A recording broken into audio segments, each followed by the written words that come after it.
Absolutely everywhere. Come join us on GB News, the People's Channel, Britain's news channel. Join me every Sunday at 6 p.m. for Gloria Meets. In exclusive interviews, I'll be finding out who our politicians really are and what they really think. It's something that you would never want anyone to suffer. I didn't know what channels there were. I didn't think I'd be believed. I must have weighed about 7 stone and I'm 5'8". My instincts was to sort of cover this up. I mean, clearly that was a mistake. Join me every Sunday at 6 p.m. on GB News, the People's Channel, Britain's news channel. Monday to Thursday on GB News, it's Bev Turner Today from 10 a.m. We're going to be here for you, our GB News family, to keep you up to date, but also make you smile. As a guy went from puberty to adultery. And I can't wait to bring a few of my own opinions. I have no time for cultural totalitarianism. We'll engage in passionate, but always polite debate, with your thoughts and opinions at the centre of it all. Only on GB News, the People's Channel, Britain's news channel.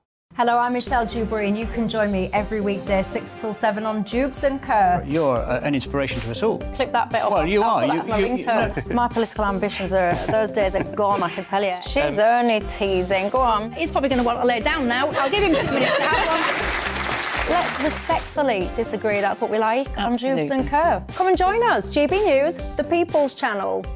Michelle Dewberry, weekday evenings at 6 o'clock.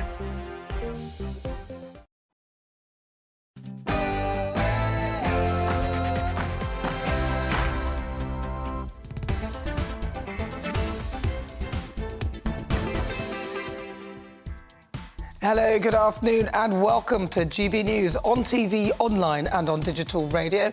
I'm Nana Akua, and for the next 2 hours, me and my panel will be taking on some of the big topics hitting the headlines right now.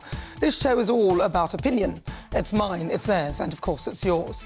We'll be debating, discussing, and at times we will disagree, but no one will be cancelled. So joining me today, it's broadcaster and columnist Lizzie Cundy, and also political commentator Sam Dowler. Before we get started, let's get your latest news headlines.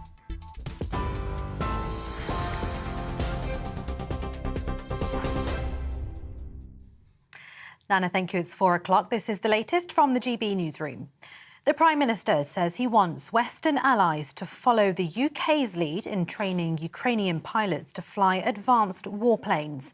Addressing the Munich Security Conference, Rishi Sunak urged world leaders to act now and double down on military support for the country. He said Britain will be the first to provide advanced long-range weapons to Ukraine. He also called for NATO to offer ongoing assurances to fight Russian aggression and for Moscow to be held accountable for crimes against humanity. My message to everybody here is to join the UK in stepping up support to Ukraine, to double down on what we're doing, because we're at a pivotal moment in this conflict where if we provide Ukraine with the extra means that they need, then they can turn the tide and liberate their country. The Prime Minister also said a deal with the European Union on fixing issues with the Northern Ireland Protocol is by no means done. Rishi Sunak, who was greeted by German Chancellor Olaf Scholz at the summit, held talks with the European Commission President Ursula von der Leyen. Described as a positive discussion, the leaders said intense work was still needed at official and ministerial levels, and they agreed to remain in close contact over the coming days. I'm working very hard together with my ministerial colleagues, foreign secretaries in the audience, Secretary of State for Northern Ireland. We are working very closely together. We're engaging in those conversations with the European Union. Next week, potentially? All the time, and we have been for a while. But what I'd say is there is still work to do. I think there is still work to do. There are still challenges to work through. We have not resolved all these issues. No, there isn't a deal that has been done.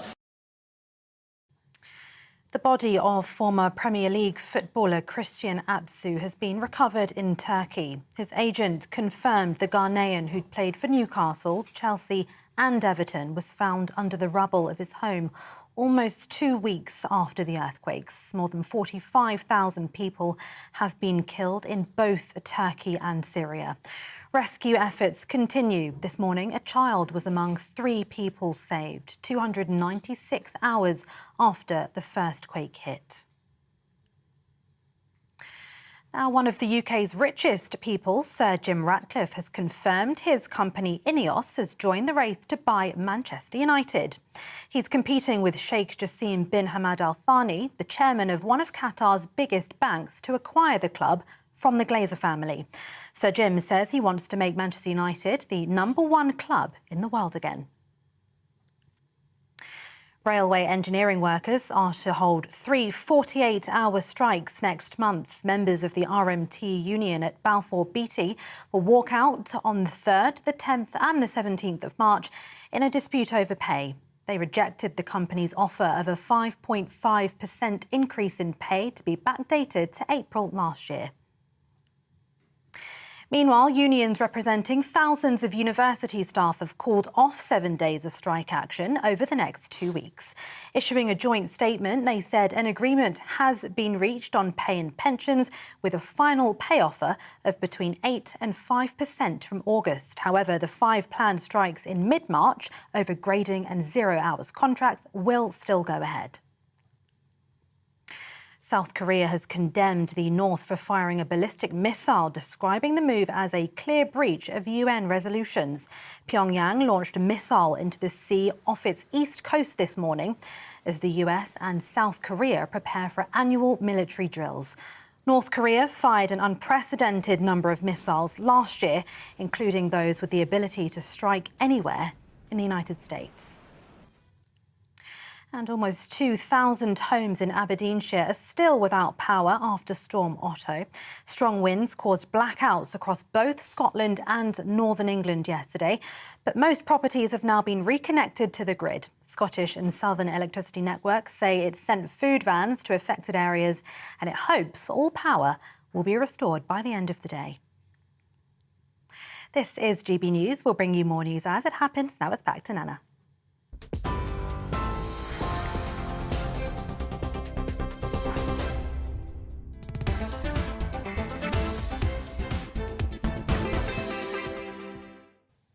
Hello, good afternoon. It's fast approaching 6 minutes after 4 o'clock. This is GB News on TV, online and on digital radio. We are the People's Channel.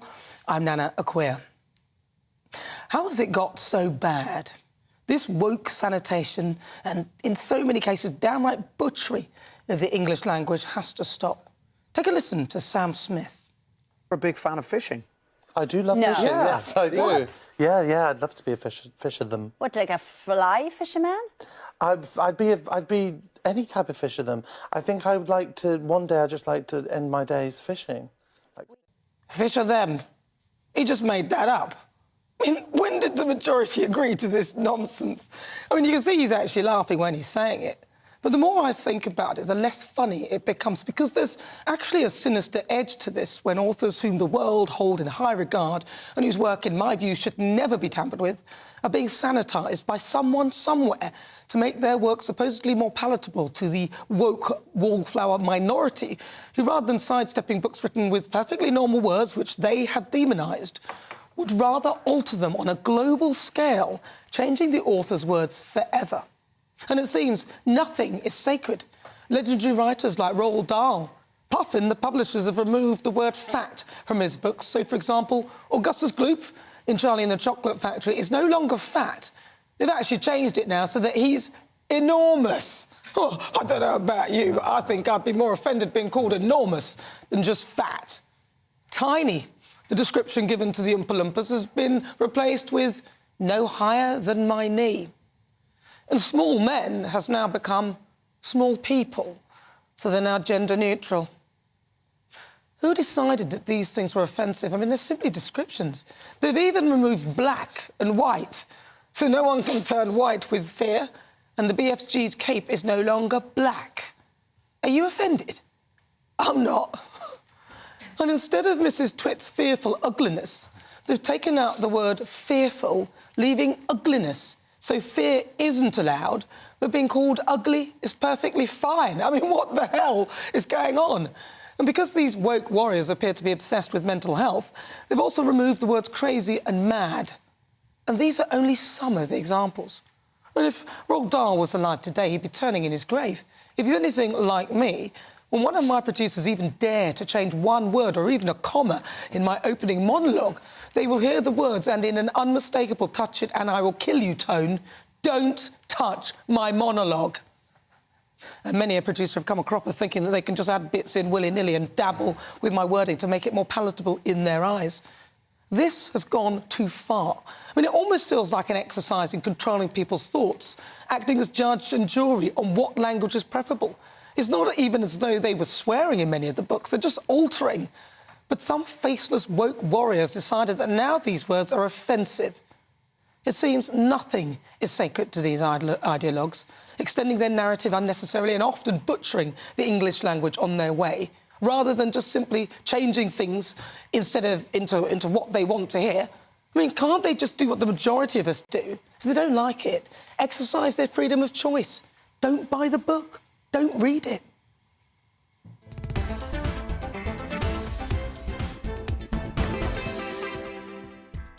So before we get stuck into the debate, here's what else is coming up today. For the Great British Debate this hour, I'm asking, is the SNP's dream of independence dead? Following Nicola Sturgeon's resignation as leader of the SNP and as First Minister of Scotland, the question of independence is once again on the forefront of British politics. Sturgeon has planned to make the next general election a de facto independence referendum, but of course now she's deposed herself. And now the idea, is it dead, do you think? Apparently, according to the SNP, some senior officials think that it is. So is independence still on the cards?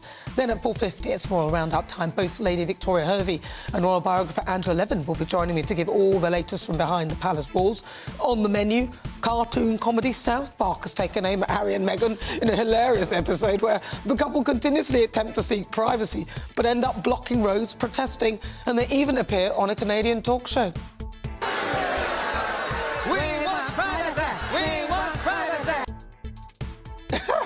And then at 5, it's this week's difficult conversation.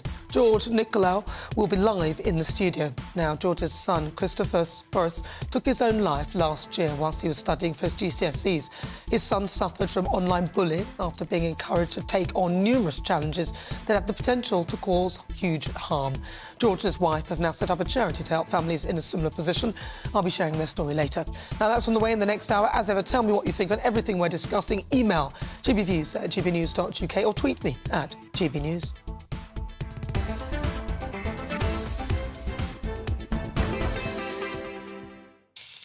So, welcome again to my panellists, broadcaster and columnist Lizzie Cundy, and also political commentator Sam Dowler.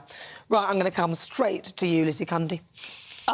What do you think about this? Butchering the English language, you can't be called fat. In fact, you're enormous. Oh, enormous. What an insult. I'd be more offended being called enormous. Roald Dahl will be turning in his grave. I mean, this woke brigade, if they're that offended, don't read the books, but do not rewrite them. They've got... Who gives them the permission to do this? I think it's absolutely outrageous, and we need to stop it because it's dangerous. But the thing is, obviously, it's Puffin, so it's their publishers. These are the guys who have the rights to the book. But I just take offence that they are actually changing the language because supposedly these words are offensive. Being called fat isn't a great thing. Being called enormous is a massive insult. And the Oompa Loompas are now, I think, are they gender neutral, They're gender apparently? neutral, they're not small men. I mean, this is getting ridiculous. I mean, Sam, you must agree, the woke brigade have gone mad, and we need to put a stop to it, I tell you what. Well, I mean, I don't know if it's to do with the woke brigade or I mean, because I studied English literature at university, so it's very important to me, and language is extremely important, and I've loved Roald Dahl's books my entire life, and but we do understand the nuances of language changes over time. Like, for example, you would take out, racially insensitive things, or at least you would have a caveat at the beginning of a book to say something, if it was, or anti-Semitic tropes, etc. You would say that. Yeah, but these are kids' books. But anti-Semitism, these are big isms, and if that isn't a book, then they shouldn't be reading the book. Yeah. You don't want them to read that book. But there are books about all sorts of things. It's like Enid Blyton, for example, had quite a few racist tropes. I loved Enid Blyton. I love Enid Blyton too. But they decided it was racist. I never thought it was racist. Yeah. I'm black. Some of the characters, one in particular, was my favourite, and he was really, really clever. But all I'm saying is this with Roald Dahl. I mean, kids will find that you don't need to show kids insults for them to know how to use them. Do you know what I mean? Have you read it? Sam, have you read the book? Have you read Charlie and the Chocolate Factory? I've read all of them. What I'm saying is, like, you know, kids need to have descriptions. And so what I'm saying is there's no point taking out the word fat because they're going to see it somewhere else. If they want to call someone fat, they'll do it anyway. And who is to say that fat isn't even an insult? I mean, like, obviously it comes with certain other tropes as well. But, you know, kids need to have, like, all the adjectives, all of the whole... as Roald Dahl proposed it. So I don't think they should take any words he's out. actually saying don't think they should take anything out, and I agree with you. So it feels like we all agree here. Because, but the whole you know, if you read the book, Charlie and the Chocolate Factory, the whole moral outcome is of the children and their behaviour. Yeah. It's actually teaching you something good. Yeah. Right? And... Sam, you've lost me a little bit on this. I think if you want me to get you my sat-nav, I will, because you're losing. But it's with some things like, for example, Ugly Sisters. Like, you know, they've with you know, the latest films and TV, they have said that it's ugly on the inside, for example. So, and with The Witches, the film. So if you're disabled or you're ugly of face, then people are like, oh, evil, which is how it was back then. But now it's more to do with, you know, being ugly on the inside. I think well, you see, the thing is, though, they're policing thought. I think at that point you're policing somebody's interpretation of a word, and if I said ugly, you might see something else as ugly. Of course. You can't control what somebody thinks about that word. So use the word because that's what it is. There's a piece where they've got the fearful ugliness, and they've taken out the word fearful. They've left ugly. I guess because they're saying that just because you're ugly doesn't mean you're fearful. No, but the character is fearful and ugly, so why not use it? And there's no harm in saying something is ugly if it is ugly, if somebody's personality is ugly, if somebody's behaviour is ugly. Exactly. You can't start taking out... Well, they left that in, actually. It's fearful. Then I'll call them woke idiots. I'm sorry to use that word, but that's what they are. That's what they are.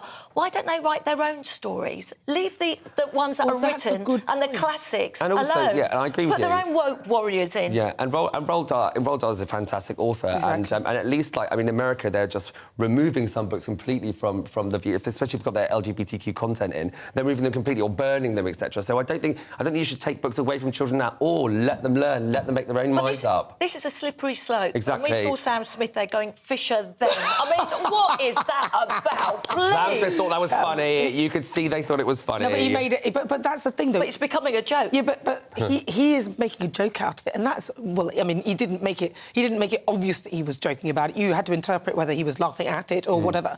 My interpretation of what I saw was that he was actually laughing, but... At the end of the day, these people are taking it seriously. Yes. So people, Fisher them, will suddenly appear in the English language. But who's giving them permission? Who's giving them permission to do this? And surely you can't rewrite a classic. You have to have permission to do that. Surely they must have. They must have had permission from Roald Dahl's from the house of Roald Dahl, whatever, because you can't just change an author's words like that. Well, I don't know. So, but I don't think there's any need to. I think this is overreach, and it's people being offended by things that aren't offensive. Like, but where is this going to stop? Shakespeare's going to change. Yeah, absolutely. No, they're rewriting history. Exactly. Shakespeare, Dickens. You're right. You can't change any of it. Why don't you just get a different book? I mean, to me, it's like if that's not appropriate, don't change what's there. Write something new. These people, whoever's amending the words at Puffin, perhaps they should write their own book. I mean, not that they can't. Surely they're talented, maybe not as talented as Roald Dahl, or even individually have the ability to write books that sell globally. Yeah. So if you feel that the book isn't quite appropriate for children, write your own book. Give people the chance to buy the book in the form it is. Put a warning on it if you're worried. Some words may offend people. That's it. But otherwise... Who the hell are they? But just because they're really offended angry. doesn't make them right. But it's like my mum, she was an English teacher for many years, and I was talking to her about this on the way, and she was fuming. Exactly. She was like, you cannot, because you can't take words away from children. They have to be able to use them and to use adjectives like horsey for Miss Trunchbull, for example, that they've taken out. But that's a great example of an adjective that works well for her. But surely we're allowed to read, and we're our own judge whether we like something or not, and that's how we learn. Well, also, there is the option of freedom to choose something different rather than amending something that is in its form that people have chosen to read and buy globally. Who is this person or people who think they should be rewriting bits here and there? Write your own series. Well, I heard today they want James Bond to be a transgender woman. Oh, I mean, for goodness sake. Where is this going to end? I mean, anyone could write that, and it would be simply written for clickbait, so that you would say, that you would be like, oh, what a load of nonsense. It's probably not going to be a transgender woman. No, James Bond is well known as a macho character. But are yes, are you but saying don't he can't? we love him for it? Can he be why do they black want though? to change James a lot of Bond? people want him to be black. Well, of course. So you're saying that's okay? I want him to be a man because James Bond. But a lot of people say no, he's a white man. It's irrelevant what colour he is. He's James Bond. Yes. He is a name, he is a brand, and he is a thing, and he's a spy and a this and that. Why are people so obsessed with colour? Like, even the words black and white have been taken out. For God's sake, I'm not offended. Of course, it doesn't matter. But that's what people are saying. People are saying like, oh, a black James Bond is woke. Oh, it's woke. I didn't say that. Hold on a minute, Sam. Don't put words into my mouth. You're not a ventriloquist. I'm sorry. Don't put words in my mouth. I didn't say that. But I'm saying people were wanting James Bond to be a woman. Then I heard today a transgender woman. When is this going to stop? Why can't we have him as a hero, as a macho man that we all know and love? Doctor Who, and then we saw what happened to that. That sank, didn't it? Doctor Who's an alien. No, but Doctor Who, yeah, well, exactly. But it was a bit ridiculous because, they kept changing the form of Doctor Who, then they decided it needed to be a woman, and then it had to be this. It was all very silly because it was done with the idea of being sort of woke. But let's stop rewriting history and make their own ones up if they want a woke Exactly. story. If you want one, write it yourself. Let's see what a spokesperson for the Roald Dahl Story Company has actually previously said about this. When publishing new print runs of books written years ago, it's not unusual to review the language used alongside updating other details, including a book's cover and page layout. Our guiding principles throughout has been to maintain the storyline's characters and the irreverence and sharp-edged spirit of the original text. Any changes made have been small and carefully considered. Right, you're with me, I'm Nana Akua. This is GB News on TV, online and on digital radio. After the break, it's time for our Great British Debate this hour, and I'm asking, is the SNP's dream of independence dead? And Nicola Sturgeon's resignation means that there will be a new SNP and First Minister of Scotland for the first time since 2014. God, has it been that long? But what does it mean for Scottish nationalists who want to break away from the United Kingdom? Is all hope now lost for Scotland outside of the Union? As ever, send me your thoughts. Email gbviews@gbnews.uk or tweet me at GBNews. Tell me what you think on the topics we're discussing. There's a poll up right now. I'm asking that very question. Is the SNP's dream of independence dead? Cast your vote now. We'll be back after this.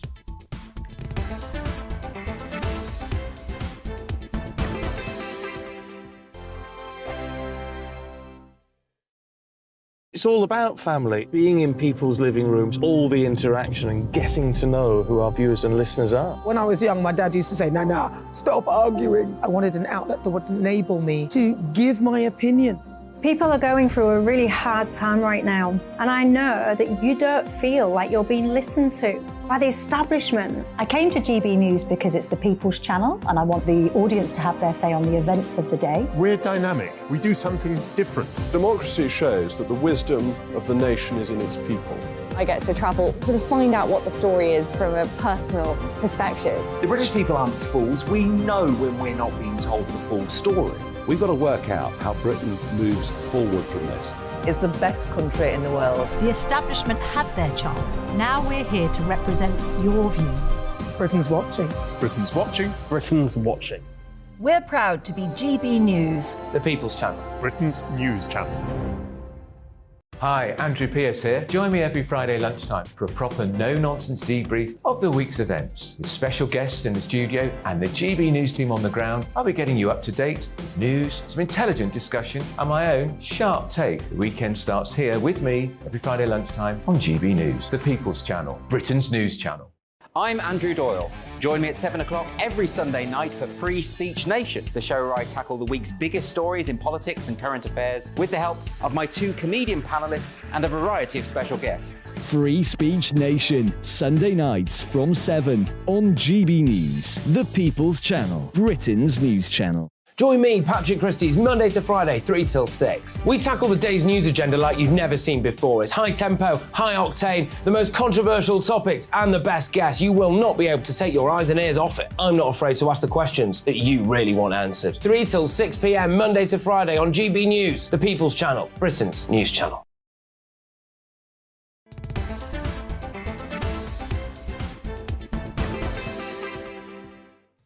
It's 22 minutes after 4 o'clock. If you've just tuned in, welcome on board. This is GB News. We're live on TV, online and on digital radio. Don't forget as well, if you do miss a show, you can catch up on the GB News app, which is totally free. I'm Nana Akua. Now, before the break, we were discussing rewriting classics. Let's have a look at what you've been saying. Gary says your monologue was spot on regarding Roald Dahl turning in his grave. Absolutely, I'd do that now if anyone touches my monologue. Jill says, stop this whole woke behaviour, it's madness. Dane says, what woke nonsense to change words on classic books? And Paul says, Nana, kids will not find Roald Dahl's book offensive until a woke, weak-minded adult points it out to them. Yeah, you're right, that's the thing, isn't it? The children don't see it that way, but we, with our adult brain, look over and change things. Very foolish. Keep your thoughts coming. It is now time for our Great British Debate this hour. I'm asking, is the SNP's dream of independence, is it dead? Well, following Nicola Sturgeon's resignation as the leader, the question of independence is once again at the forefront of British politics. Now, originally, Nicola had planned to make the next general election a de facto independence one, despite not having approval from Westminster.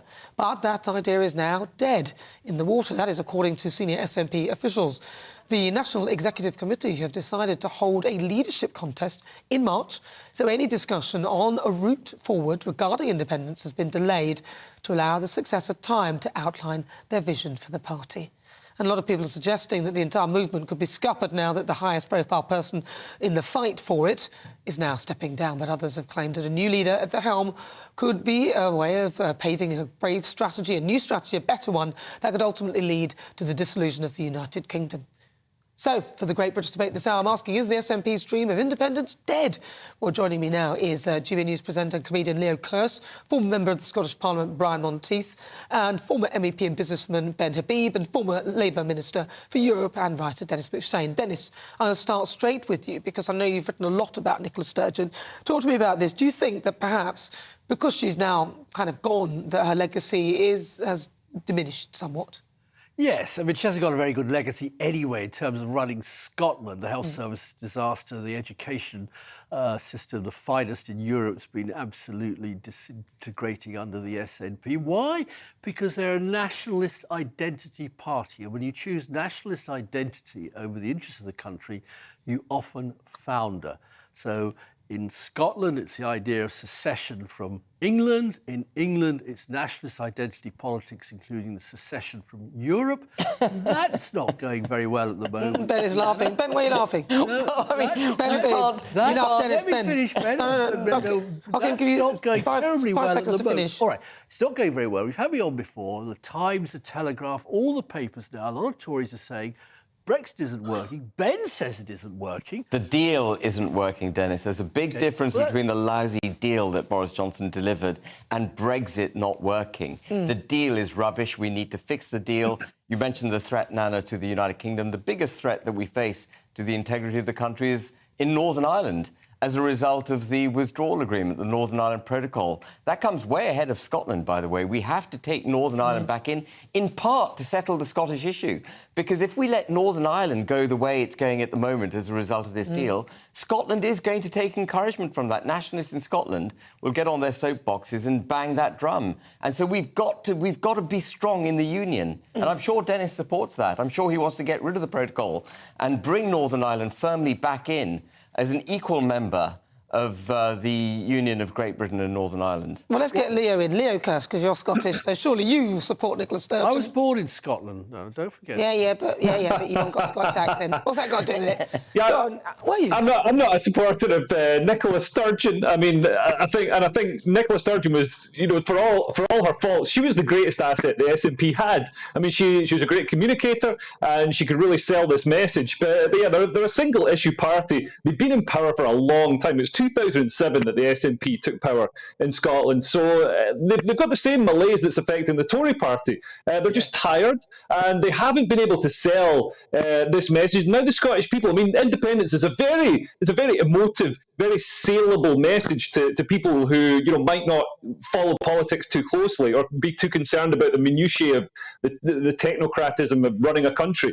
But it hasn't delivered. People are now starting to see. You just need to drive around Glasgow and you can see the state of the city, the potholes everywhere. The SNP have completely failed on every aspect of government apart from banging on about independence. And the other thing that they've sort of managed to do quite well is sort of leverage money from Westminster. They get through the Barnett formula. They get an extra, I think it's around £16 billion a year to basically paper over the cracks in their own failings. But there's huge amounts of. I mean, it looks like there could be corruption. Scotland's quite a small country, so the economy, corporations are close to the government. Nicola Sturgeon centralised government power through the police and also through all arms of the economy. And because the government spends so much money in Scotland, it's very the government has a.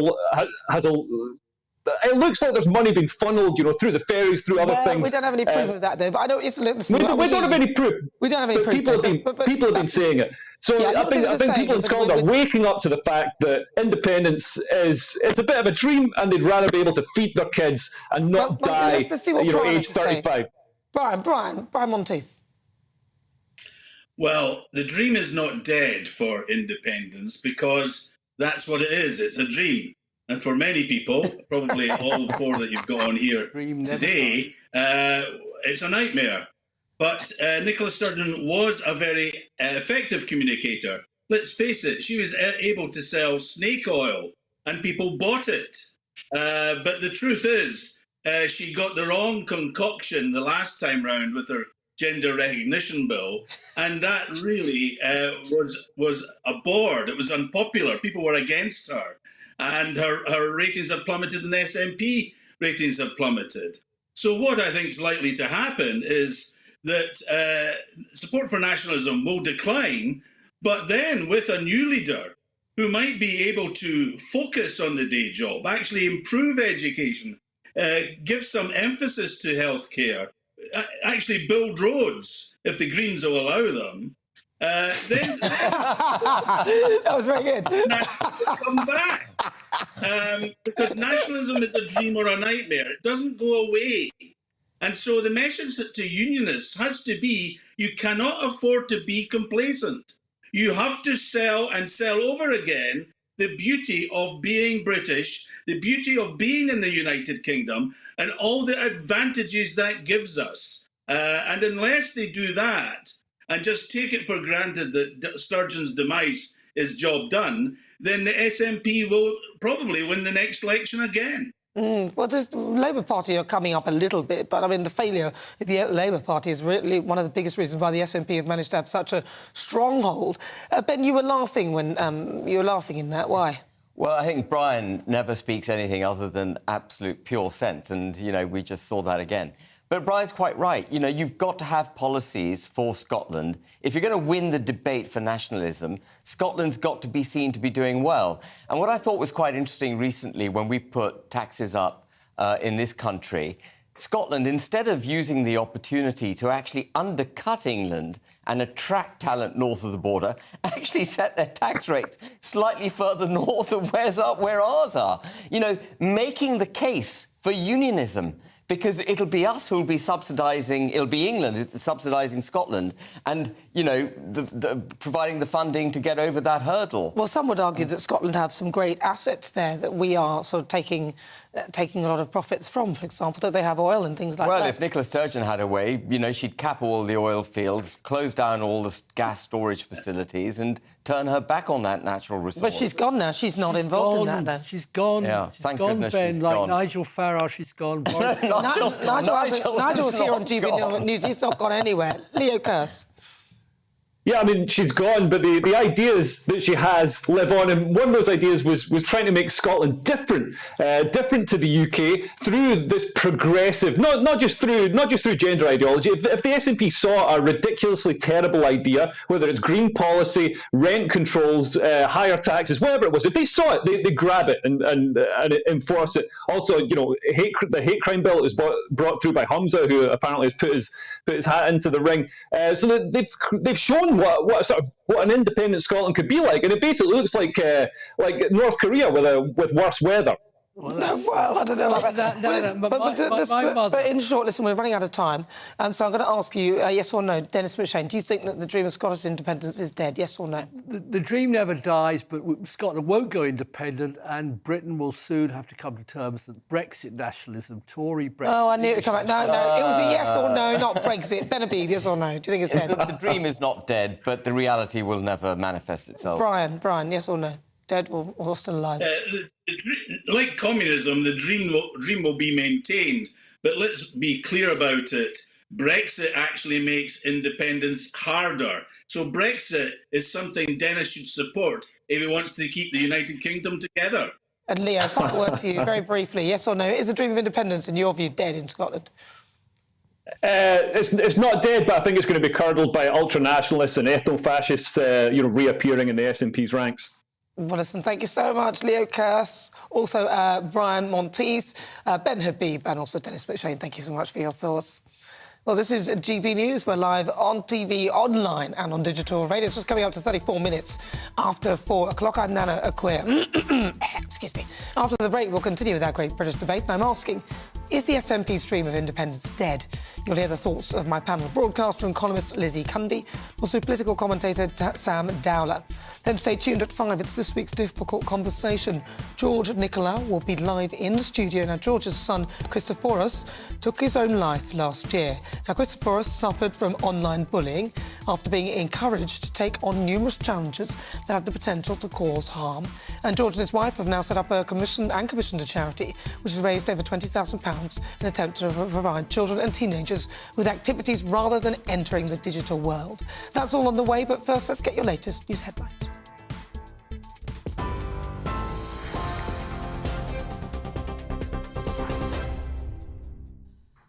Good afternoon. It's 4:34. This is the latest from the GB Newsroom. The UK says it's ready to support countries which can provide fighter jets to Ukraine.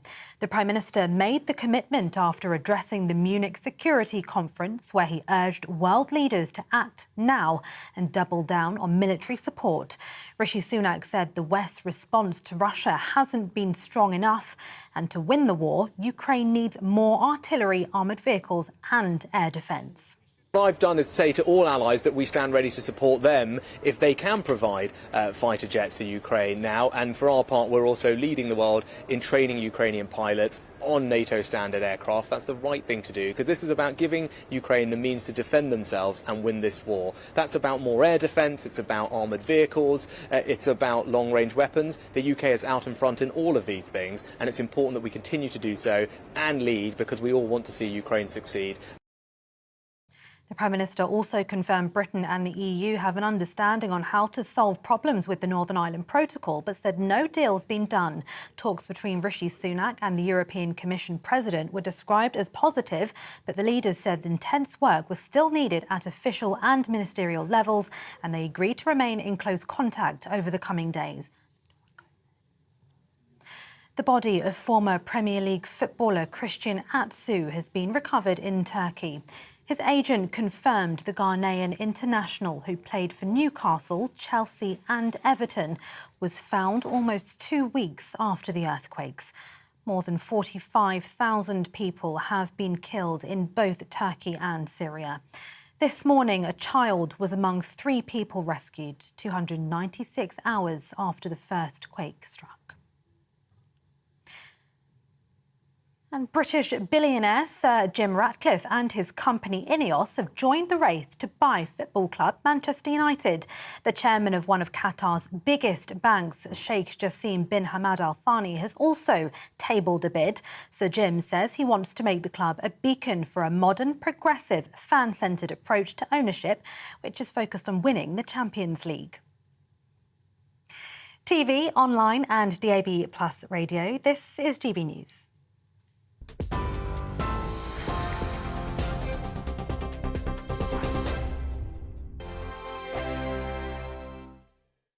We are GB News, the People's Channel. And right across the United Kingdom. You can find us on Sky Channel 512. Virgin Media Channel 604. Freesat Channel 216. Freeview Channel 236. And YouView Channel 236. You can also take us with you on DAB+ radio. With the GB News app and at the website gbnews.uk. We're absolutely everywhere. Come join us on GB News, the People's Channel, Britain's news channel. Join me every Sunday at 6 p.m. for Gloria Meets. In exclusive interviews, I'll be finding out who our politicians really are and what they really think. It's something that you would never want anyone to suffer. I didn't know what channels there were. I didn't think I'd be believed. I must have weighed about 7 stone and I'm 5'8". My instincts was to sort of cover this up. I mean, clearly that was a mistake. Join me every Sunday at 6 p.m. on GB News, the People's Channel, Britain's news channel. Monday to Thursday on GB News, it's Bev Turner Today from 10 a.m. We're going to be here for you, our GB News family, to keep you up to date, but also make you smile. The guy went from puberty to adultery. And I can't wait to bring a few of my own opinions. I have no time for cultural totalitarianism. We'll engage in passionate, but always polite debate, with your thoughts and opinions at the centre of it all. Only on GB News, the People's Channel, Britain's news channel. Hello, I'm Michelle Dewberry, and you can join me every weekday 6 till 7 on Jubes and Kerr. You're an inspiration to us all. Click that bit off. Well, you are. That's my ringtone. My political ambitions those days are gone, I can tell you. She's only teasing. Go on. He's probably going to want to lay down now. I'll give him 2 minutes to have one. Let's respectfully disagree. That's what we like on Jubes and Kerr. Come and join us. GB News, the People's Channel. Michelle Dewberry, weekday evenings at 6 o'clock.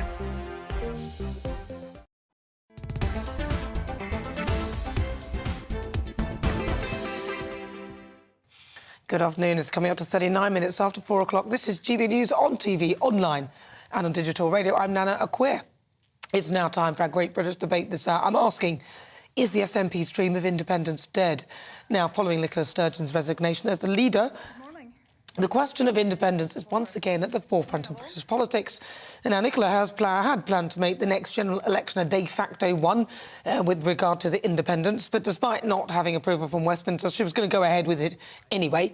But that idea is now dead in the water. That is according to senior SNP officials. Some have even suggested that the entire movement will be scuppered now and that the highest profile person in the fight for Scottish independence is stepping down. But others have claimed that a new leader at the helm could pave the way for a better strategy that could ultimately lead to the dissolution of the United Kingdom. So what do you think? For the Great British Debate this hour, I'm asking, is the SNP's dream of independence dead? To discuss that, welcome again to my panel, broadcaster and columnist Lizzie Cundy and broadcaster and political commentator Sam Dowler. Oh, sorry about that. I actually choked just before, that's why I'm... Sam Dowler, you start first. So what do you think? Nicola Sturgeon, she's gone. The Wicked Witch of the East. Well, the Wicked Witch of the North. Sorry, well, obviously, I don't... It's in the North. The thing is, obviously... Don't bring it to not the witch bit, there's the North. You can't say witch anyway. Well, you can, and like that you can, I'm sure you can. Look, I don't feel bad for Nicola Sturgeon leaving. I've not been afraid to say that I agree with her gender recognition bill, and we've discussed that on this show. But what I disagree with is her dogged obsession with independence. And and I'm like, obviously you said like the highest profile person. Like, obviously there's Alex Salmond as well, who's still banging that drum, but he's fallen out of favour with her and with the Scottish people. So I think that. I don't think the idea will die with her, but I think that unless they get somebody else as leader who is so forthright that they must make it happen, because a lot of the time she was there was nothing that she wanted else. More. That's all she ever talked about. That's all she ever talked about. That's all she ever wanted. And then obviously they had the referendum in 2014, which is supposed to be once in a generation. And then she was like, no, we did another one. It's a bit like Brexit. Yeah, exactly. Sadly, we only had one of those. But yeah, I think if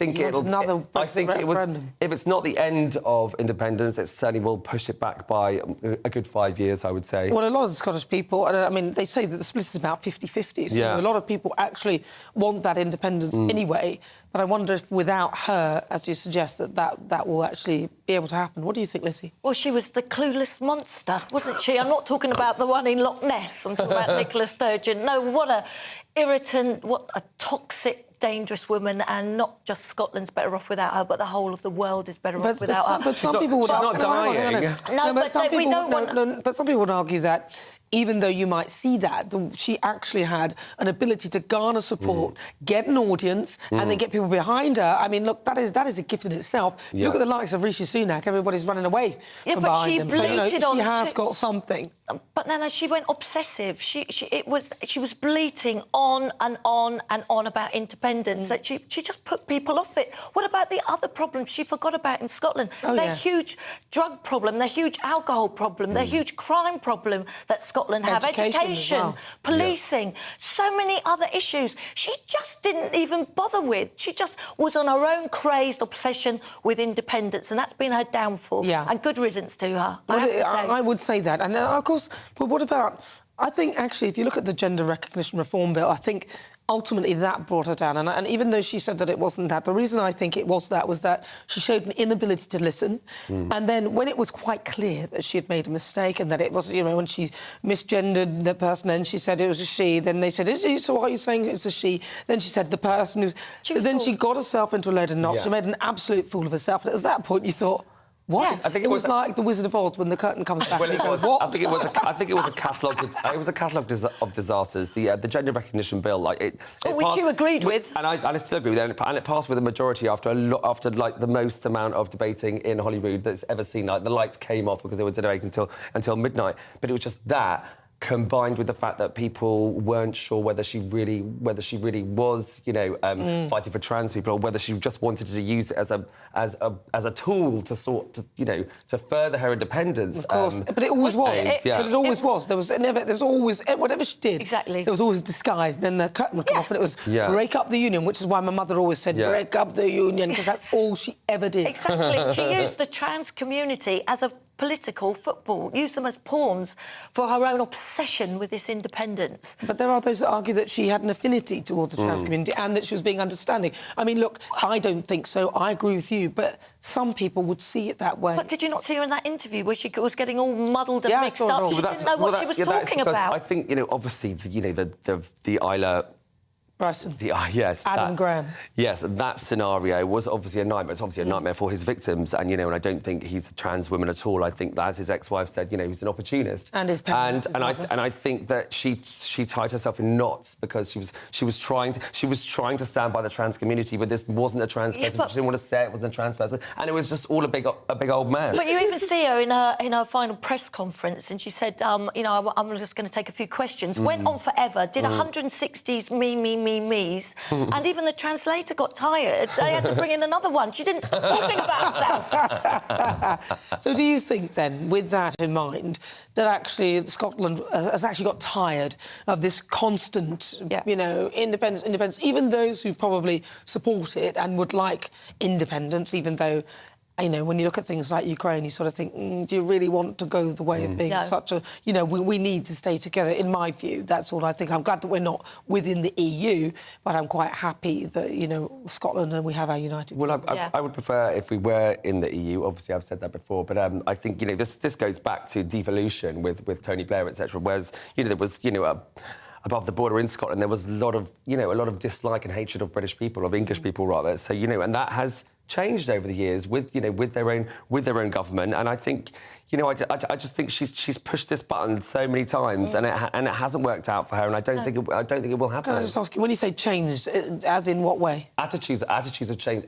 Which way? Scottish attitudes to English people has changed over the years because in what way, though? Because before are they warmer or less? Warmer. Like before devolution, they were like, they resented the fact that they were ruled by Westminster. But then, obviously, with devolution, they had Holyrood and they had someone like Nicola Sturgeon.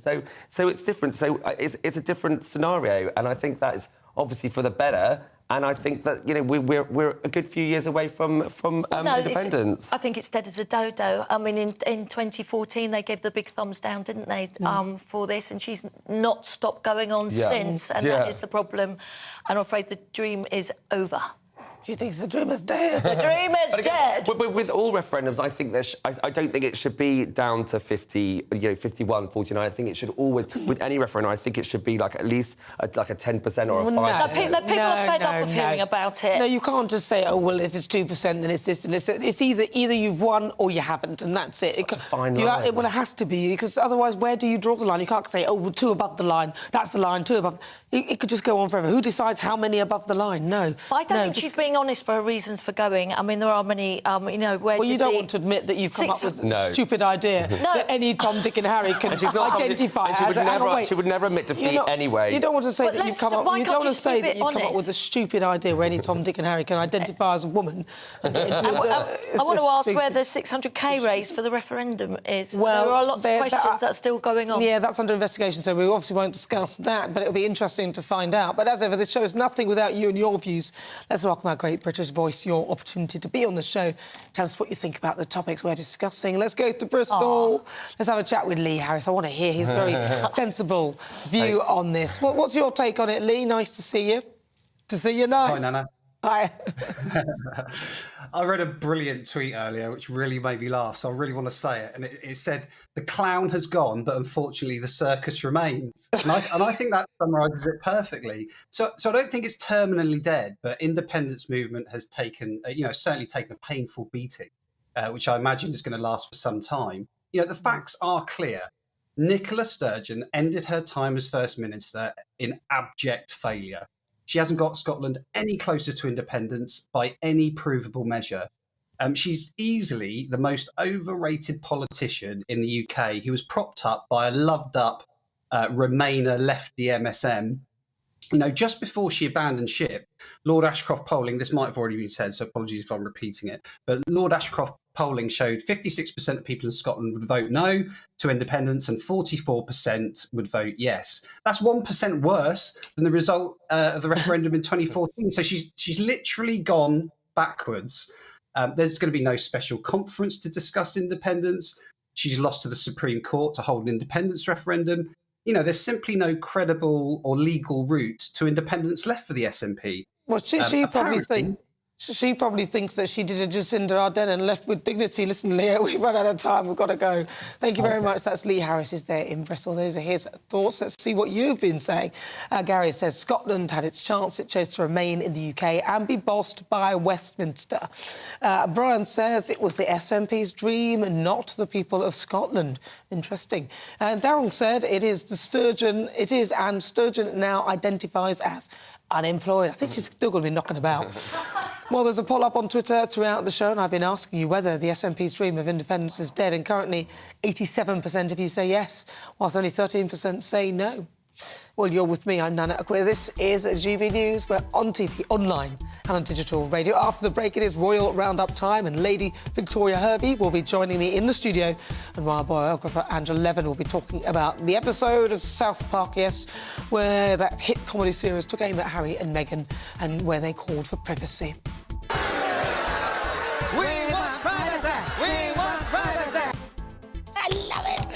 And then at 5 is this week's Difficult Conversation. George Nicolau will be live in the studio. His son, Christopherus, took his own life last year after he suffered from online bullying.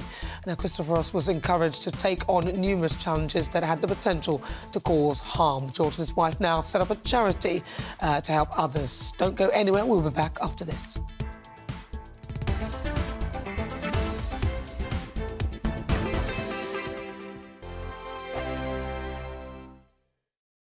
First and foremost, I am a GB News fan, and I was before I was working here. Just love the fact that we're asking the questions that a lot of establishment media won't ask. With a bit of a twist, we not only want to inform you, but we want to keep you entertained. It's worth the drive because you get in and the team's all ready and waiting, they're itching to go, and it's a proper little family. GB News is the People's Channel. It's the audience that makes the programme sing. We're giving our viewers and our listeners a voice. I see the thousands of your letters, tweets, emails, you name it, coming in. Britain is broken. How on earth did we get into this mess? But more importantly, how do we get out of it? The establishment had their chance. Now we're here to represent you. It's time for something different.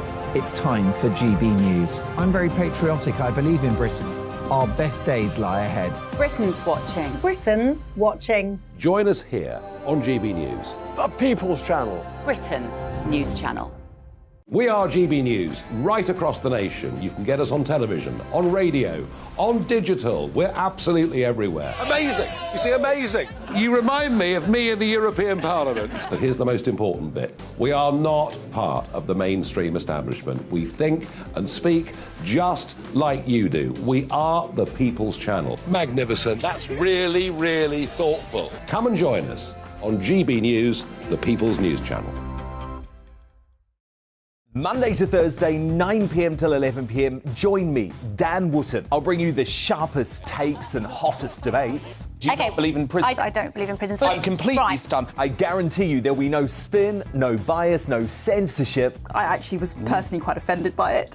And no reason to go to bed. So I guess they've always been quite woke. That's Dan Wootton tonight on TV, radio and online. Monday to Thursday from 9 p.m. till 11 p.m. on GB News. The People's Channel, Britain's news channel.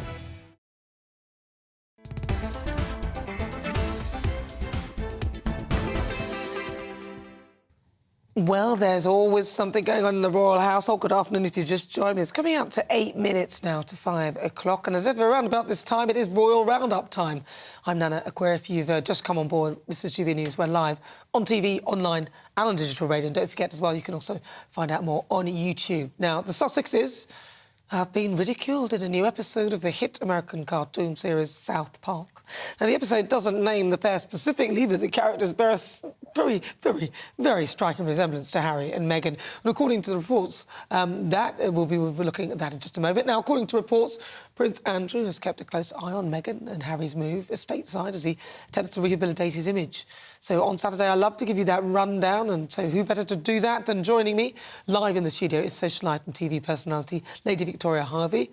Now, Lady Victoria, let's start with a few things. We're talking about Andrew. Yeah. But, you know, obviously, there's stuff we can't say. But let's talk to me about the date of this Pizza Express date. Because remember, you said that things couldn't have happened. He couldn't have met her because he was out on the 10th of March. Well, I think, what was the story? What did he say? The story was, because it was such a, imagine remembering going to Pizza Express, but it's like for us remembering when we went to Buckingham Palace because it was a one-off thing that he'd never done before.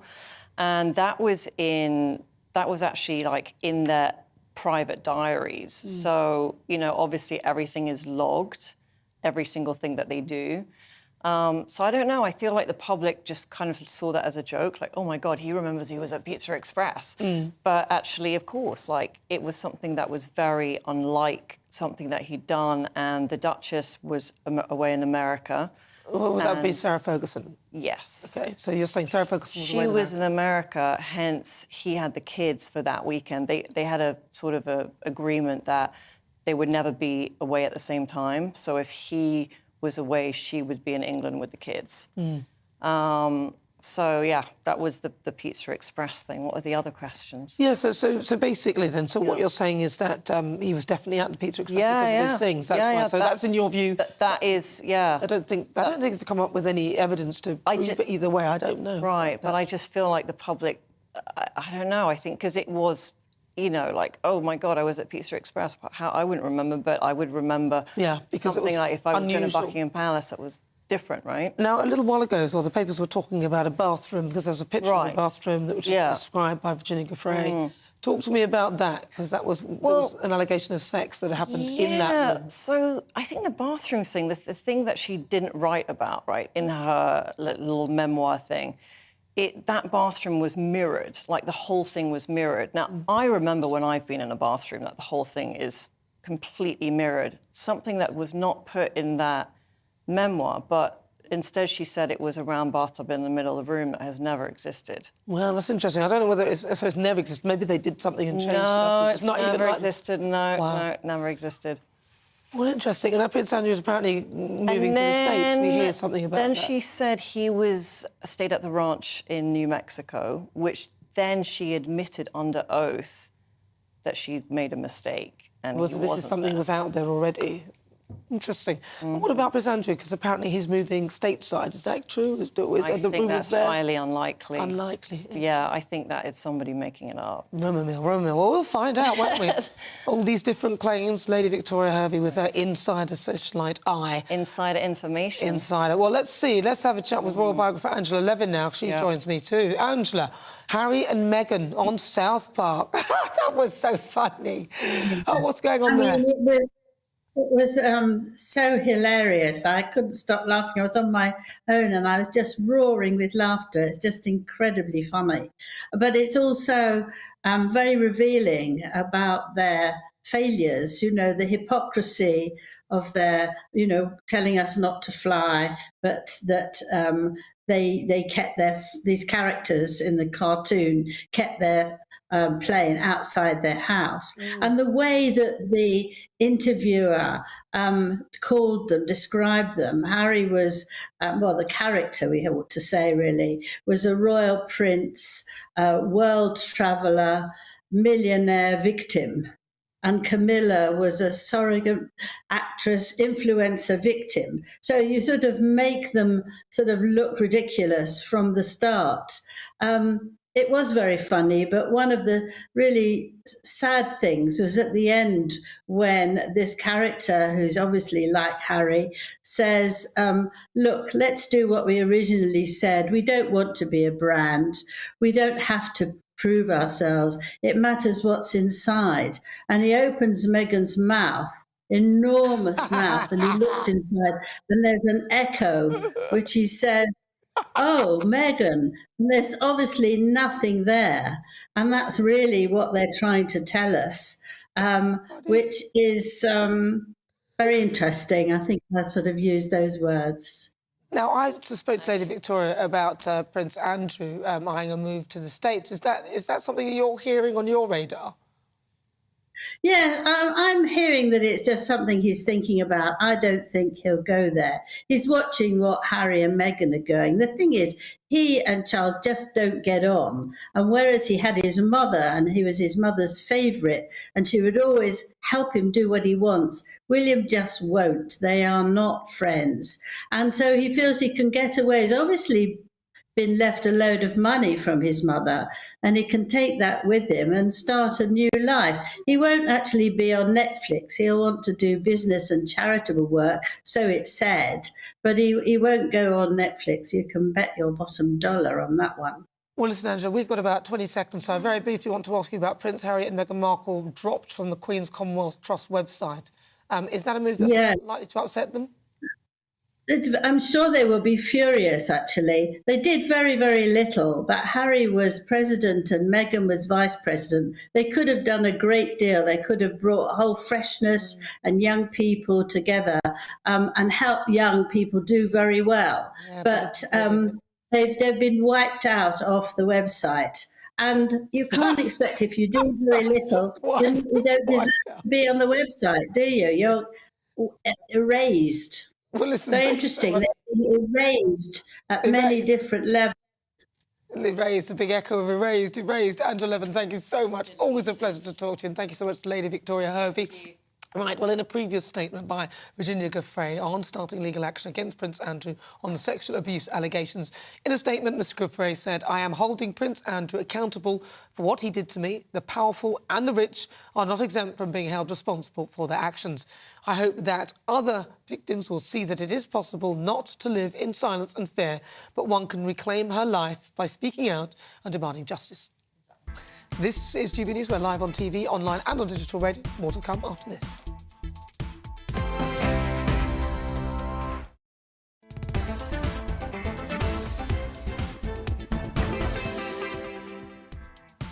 If you just tuned in, welcome on board. You've just missed some spicy stuff. It's just coming up to just after 5 o'clock, actually. I'm Nana Akua. This is GB News on TV, online and on digital radio. For the next hour, me and my panel will be taking on some of the big topics that are hitting the headlines right now. Now, coming up, on the way next, I'll be speaking to a man who lost his child after viewing harmful content online. Stay tuned, find out more about that. And coming after that, it's a great British debate this hour. I'm asking, what can employers do to keep their workforce in the UK? But first, let's get your latest news headlines.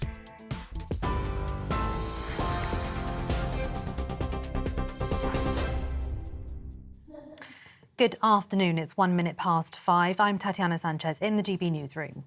The UK says it's ready to support countries which can provide fighter jets to Ukraine. The Prime Minister made the commitment after addressing the Munich Security Conference, where he urged world leaders to act now and double down on military support. Rishi Sunak said the West's response to Russia hasn't been strong enough, and to win the war, Ukraine needs more artillery, armoured vehicles and air defence. What I've done is say to all allies that we stand ready to support them if they can provide fighter jets to Ukraine now, and for our part we're also leading the world in training Ukrainian pilots on NATO standard aircraft. That's the right thing to do, because this is about giving Ukraine the means to defend themselves and win this war. That's about more air defence, it's about armoured vehicles, it's about long-range weapons. The UK is out in front in all of these things, and it's important that we continue to do so and lead, because we all want to see Ukraine succeed. The Prime Minister also said a deal with the European Union on fixing issues with the Northern Ireland Protocol is by no means done. Rishi Sunak held talks with the European Commission President Ursula von der Leyen on the sidelines of the summit. Described as a positive discussion, the leaders said intense work was still needed at official and ministerial levels, and they agreed to remain in close contact over the coming days. I'm working very hard together with my ministerial colleagues, foreign secretaries in the audience, Secretary of State for Northern Ireland. We are working very closely together. We're engaging in those conversations with the European Union. Next week, potentially? All the time, and we have been for a while. But what I'd say is there is still work to do. I think there is still work to do. There are still challenges to work through. We have not resolved all these issues. No, there isn't a deal that has been done. The death toll nearly 2 weeks after the Turkey earthquakes has climbed to more than 46,000. Former Premier League footballer Christian Atsu is among the lives lost, his agent confirming his body was found under the rubble of his home. Rescue efforts are continuing. Just this morning, a child was among 3 people saved 296 hours after the first earthquake hit. One of the UK's richest people, Sir Jim Ratcliffe, has confirmed his company Ineos has joined the race to buy Manchester United. He's competing with Sheikh Jassim bin Hamad Al Thani, the chairman of one of Qatar's biggest banks, to acquire the club from the Glazer family. Sir Jim says he wants to make Manchester United the #1 club in the world again. Railway engineering workers are to hold 3 48-hour strikes next month. Members of the RMT union at Balfour Beatty will walk out on the 3rd, the 10th and the 17th of March in a dispute over pay. They rejected the company's offer of a 5.5% increase in pay to be backdated to April last year. Meanwhile, unions representing the thousands of university staff have called off 7 days of strike action over the next 2 weeks. Issuing a joint statement, they said an agreement has been reached on pay and pensions with a final pay offer of between 8% and 5% from August. However, the 5 planned strikes in mid-March over grading and 0 hours contracts will still go ahead. South Korea has condemned the North for firing a ballistic missile, describing the move as a clear breach of UN resolutions. Pyongyang fired a long-range missile from its capital into the Sea of Japan this morning. It happened a day after it threatened to take strong military measures against South Korea and the US over their joint military exercises. North Korea fired an unprecedented number of missiles last year, including those with the ability to strike anywhere in the United States. Almost 2,000 homes in Aberdeenshire are still without power after Storm Otto. Strong winds caused blackouts across both Scotland and northern England yesterday, but most properties have now been reconnected to the grid. Scottish and Southern Electricity Network says it's sent food vans to affected areas, and it hopes all power will be restored by the end of the day. This is GB News. We'll bring you more news as it happens. Now it's back to Nana Akua.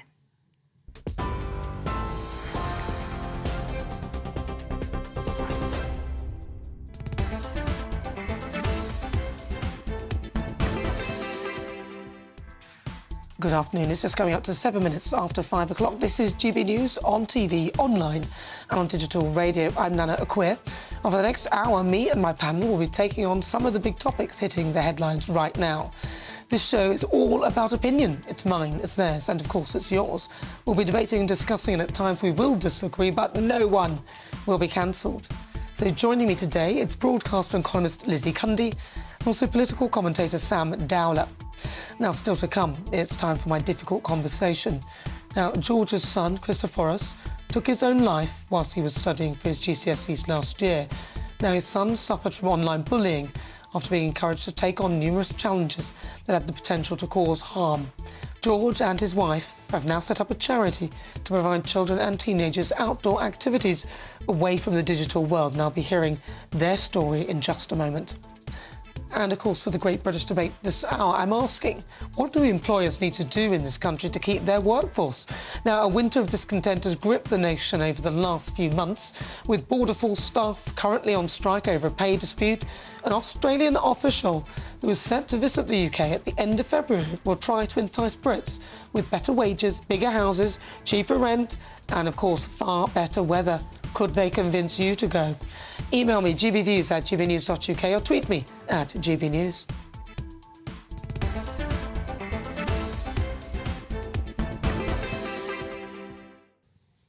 Right now, it's time for this week's difficult conversation. Now, following the death of Archie Battersby, an inquest concluded that he died accidentally in a prank or an experiment that went wrong, and that he'd not intended to harm himself. The coroner also stated that there was a possibility that Archie could have taken part in some sort of online challenge, but there was no evidence of it. Now, online safety for children and young adults has come to the forefront of the debate in this past year. Christoforos Nikolaou was just 15 years old when he took his life after becoming a victim of harmful online material. In his memory, his father George set up the Christoforos Charity Foundation, and their goals are to promote, inspire and encourage children and young adults to engage in activities outside of social media and the internet. Now, the father and mother of Christoforos, George and Areti, join me live in the studio now. George and Areti, thank you so much for joining me today. And I know your message is very, very important, because a lot of parents don't know what their children are doing online. So can you sort of start me off by talking to me a little bit about your son? What kind of a young man was he? First of all, thank you for having us here. So Christopher was the most well-mannered, respectful, kind, faithful to his parents, faithful to his friends, loving, caring.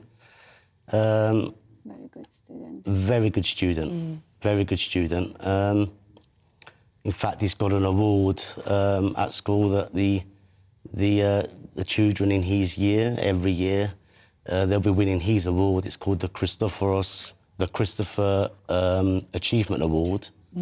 So for the next 10 years, that'll be one. So obviously, the school is very saddened with our loss, and I'll be very honest with you, they've stood by us a great deal. Look, we've got to do something about this. There's various forums that, unfortunately, children get stuck into. So can I ask you then, were you aware that he was doing something online? Do you know how he managed to access the sort of material? Look, Christopher was always very honest with us, and as an example, if he wanted to go and play on his computer, he'll come and ask us first. During the week, he'll be doing his homework and studies. So there was no usage of computers. He was more interested in focusing on his studies and doing the best marks. And in fact, I can tell you that a few days before the incident, he actually said, "Dad," he said, I'm prepared, I'm ready to get the best grades, GCSEs in my year. You know, he was very adamant that he wanted to get the best. Look, I mean, it's not simple to understand, but what actually happens is that children somehow get involved in these, I call them dark webs, where they actually don't know they've entered this dark web. And there's a particular forum which is a normal forum where it's a gaming forum, where children get involved, but there is predators out there, and the predators are out there to find vulnerable children to do what they need to do, and they offer them challenges, they offer them tasks, and they've got 50 days to do it, and they know none the wiser. They just think that, okay, it's gaming, it's challenges, it's tasks, nothing wrong with that. And is that what Christopher got involved in? And that's one of the things Christopher's got involved with. He had no idea. In fact, they made him get our passports, and he gave our details. They tricked him in. Information from our passports that they need so they can activate this new game that he's supposed to be getting. Once he gave the passports, they started the threats. And one of the threats was, if you don't complete your challenges, we'll go for your family. And we are none the wiser. And this was all like the last 50 days. It was just... so much last month. Yeah. He became so nervous. He was doing stuff like quick eat his food in 2 seconds and go back to his room. And we was asking, what's going on, Christopher? What's wrong? You have any problem? Talk to us. Was no, it's everything okay. Just game. I'm just talking to my friends. And he wouldn't say anything to us because they brought him to a situation where he was threatened, and he was led to believe that he was being watched. Wherever he was going, he was being watched. And however clever Christopher was, I would say yes, because I still know that he's around us all the time. And but again, if our Christopher, bright, happy, prosperous child, was able to get tricked in something like this, then we're actually very worried. We're very worried because like we as parents never knew none the wiser about these kind of things. I'm actually worried about other parents who know nothing about what their children are doing upstairs. There's been situations we've gone around to friends' houses and we'll say, oh, where is, your child? Oh, he's upstairs playing games. Oh, he's getting on with it. And we'll say, well, don't you check up on him? And don't you just see what they're playing? How did you find out that that's what he was doing, though? I mean, was it quite obvious then when you looked on his computer? Or was it... Yeah, we found it. We found it all from his computer. We found the chats. We found the threats. Right. We found the conversations. Okay. We found it all. Well, enough to get us to go through this very long motion to set up this charity, so that. And thank you, Lord, that we've managed to get the charity registered with the commissioners, and that was only last month. So, if you want me to tell you about what the charity is about, yeah, please do. The charity is it's called the ccfworld.org, and the charity is to give activities, tours, games, but not computer games, of course, going to various trips and so forth. And all this is going to be paid by our charity. And we have raised, and we haven't even started yet, and we've raised over £20,000 for the CCF World. And CCF obviously stands for the Christoforos Charity Foundation. We also want to bring awareness to parents, and on the website it explains everything, how parents could be made aware in more detail how to protect their own children, because the most dangerous ages are between 12 and 16, which is what our charity is covering. However, we will be speaking to the commissioners to ask if we could extend that from 10 to 16, because 10-year-olds, even 10-year-olds are getting involved in this very bad experience. And what should parents be looking out for? Because obviously, after Christopher first took his life, you then found it all on his computer. If you had done searches like that earlier, would you think you would have found that? And if so, what was that search that you did to find this stuff? Do you know what? I mean, this might sound crazy, but, you know, after Christopher went to heaven, we were guided. We were guided. God has helped us a lot, I'll be honest with you. And I know it might sound silly, but it's the truth. And we were able to open up his computer, and we were able to find these horrific conversations and pictures and horrific threats and photos. They were sending photos through to him of knives, and they were saying which one they would use to kill themselves. So that's how it all starts, you know. They make it sound like, you know, it's them that want to do it. You know, and Christopher would say, you know, you can't be doing things like that. You know, we're Christians. You can't be killing yourself. You know, you'll be going to hell. And this is all written down. And unfortunately, you know, after a while of getting involved in these challenges, you're now you're in this dark bubble. So if people want to find out about your charity, and presumably you sort of advise parents as well about how they can avoid their children getting involved in this and what people need to look out for. Is there a website or something? Yes, of course. There's a website, and it's ccfworld.org. And, you know, we want people to look at the charity. We want people to sponsor us. We want people to become volunteers, because we're going to need volunteers for our trips, and just to give all the fun in the world to children.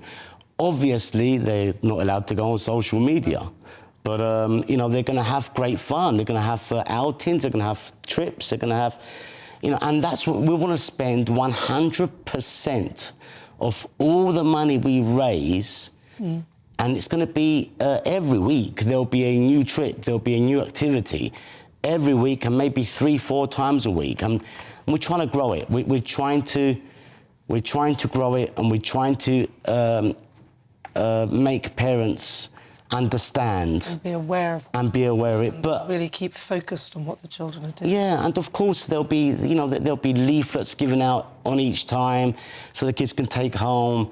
You know, we want to make it as successful as possible. And accessible, of course, to parents as well. Listen, George and Areti, thank you very much for coming to talk to us about this. It's so important, and hopefully parents who are listening and watching, grandparents who are listening and watching to this, will perhaps maybe take a look at what their children are doing online. Thank you so much. It's so important. I'm so sorry for your loss.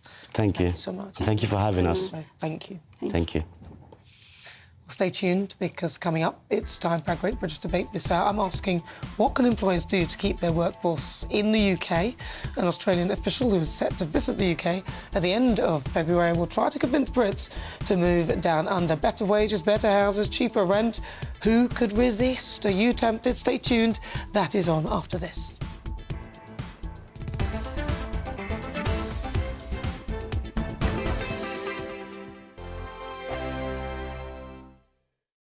It's all about family, being in people's living rooms, all the interaction and getting to know who our viewers and listeners are. When I was young, my dad used to say, Nana, stop arguing. I wanted an outlet that would enable me to give my opinion.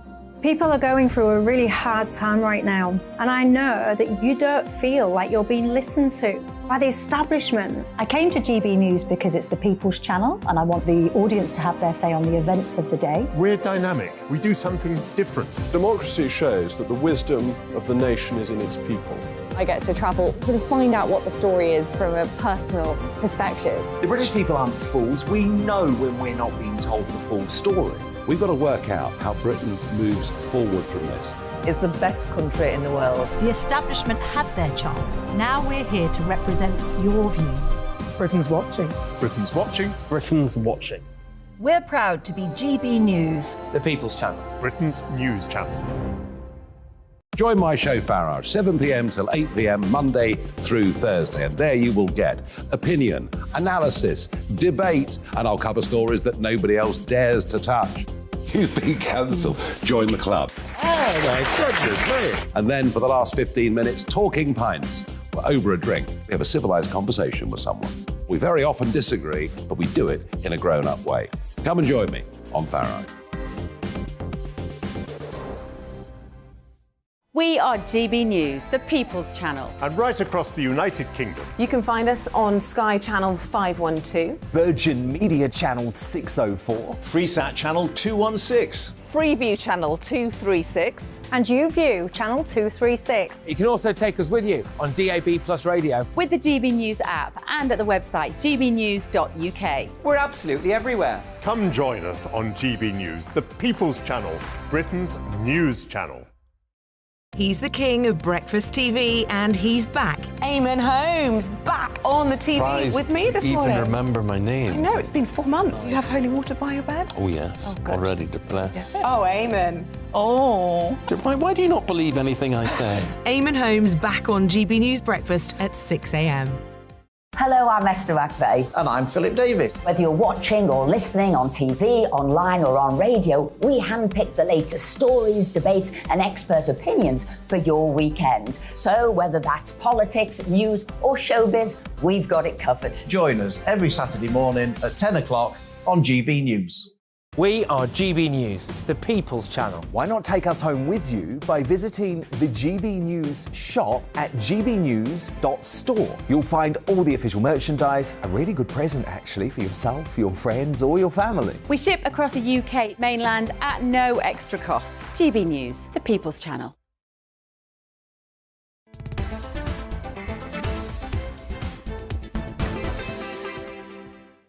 Good afternoon. It's just coming up to 24 minutes after 5 o'clock. This is GB News on TV, online and on digital radio. I'm Nana Akua. We are the People's Channel. It is time now for our Great British Debate this hour, and I'm asking, what can employers do to keep their workforce here in the UK? Why am I asking? Well, because we've had a winter of discontent which has gripped the nation over the last few months, with Border Force staff currently on strike for a 4-day period over disputes about working conditions and pay. Thousands of nurses are expected to take part in a 48-hour walkout at the beginning of next month, with Nurses Union accusing the government of failing to engage in negotiations.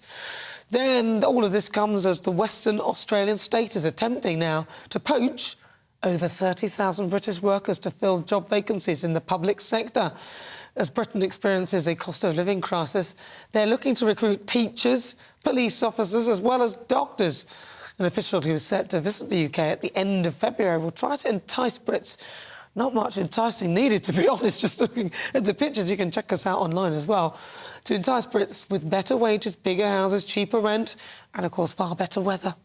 Now, this begs the question, would you be tempted? What do you think? Would you go? What can this country do to keep our workers here? So for the Great British Debate, that is the question I'm asking.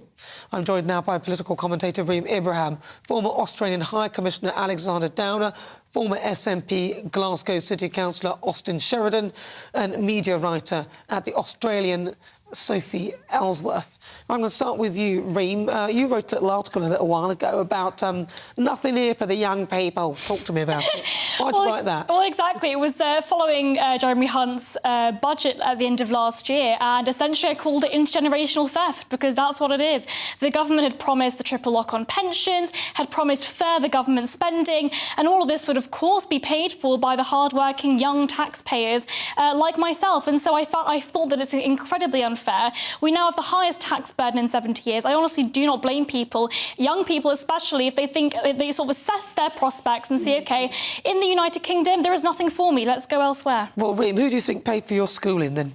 My schooling, it was the old people. Of course, it's through the taxpayers. People, However, yes. we've got the highest tax burden in 70 years now. When you get older, then it's your turn. It's your turn to pay for the other people. But we're paying more than they ever were. That's what you think. You've heard of inflation, right? It's not worth as much. Right, let's speak to the Australian High Commissioner, Alexander Downer. Thank you very much, Alexander, for joining us. So what's your thoughts then? Australia? Gosh, I want to go. Talk to me about it. Yes, well, I think the great advantage of Australia is lifestyle, really. I mean, and of course, all these issues about inflation and taxes and so on are all replicated in Australia. Australia has all of those problems, and does Australia ever have strikes? Of course it does. So you want to have a mature judgment made about moving to another country. Wages, real wages, including taking into account differences in purchasing power, are a little bit higher in Australia. And the quality of life is fantastic. There's no doubt about that. On average, the weather is better, though it can be incredibly hot or incredibly cold. So it's not always good weather. But it's also a very harmonious sort of society, Australia. I mean, you know, there are the usual party political debates that you get here, and you've been hearing here on this program. But beyond that, it's a fairly harmonious sort of country, and it works well. So, and people speak English, and culturally, it is very familiar to people who have come from the UK. So there are many advantages, but it's isolated, remember? Australia is a long way from the UK and from other countries. Some people will be probably quite glad that they can get as far away as possible. Let's go to our media writer at the Australian, Sophie Ellsworth. Sophie, is it really that amazing? I mean, Australia sounds great, but surely there are people, a lot of Australians come to this country, though. Oh, absolutely. Look, the UK is incredibly appealing to a lot of Australians, but for the British viewers who are not familiar with Australia, as Alexander said, we have, some great beaches, some beautiful weather. But let me just point out that the West Australian government that is trying to recruit these British workers, Western Australia is on obviously the western side of the country. Now, I'm in Melbourne. Perth, the capital in Western Australia, that's 3,500 kilometres away. Perth is really regarded almost as another country within Australia. It's a long way away. It's quite isolated, but it is a magnificent place, Western Australia. I just spent some time over Christmas there. Amazing beaches. You've got, you've got the Kimberleys as well. You've got desert. You've got all different terrain. Australia is a great place to live. I feel like we really are effectively an extension of the UK, but we come with our challenges as well. We're battling inflation at about 8%. We've got unemployment at 3.8%. We face cost of living challenges as well. So, yes, it is a great quality of life, but it's not cheap to live here at the moment. We're coming under the same pressures that you guys in the UK are coming under. Thank you. Austin, what's your take on this? Yeah, well, that is the thing. I mean, as the last person was saying there, Australia isn't without its issues. Of course, it faces challenges, just like people here in the United Kingdom face. I think the problem, however, is that people here feel that can things get much worse? I mean, when you look at our projected economic growth, when you look at the rate of inflation, people are really feeling the pinch now. We're talking about what can big businesses do. Well, a lot of businesses give cost of living payments. I know businesses are giving people free lunches in order to try and help with these kind of things. But that's not sustainable in the long term. What we need is proper economic change. The problem the Tories have got is that since Liz Truss tried to implement economic change, the markets went crazy and people don't trust the Tories anymore.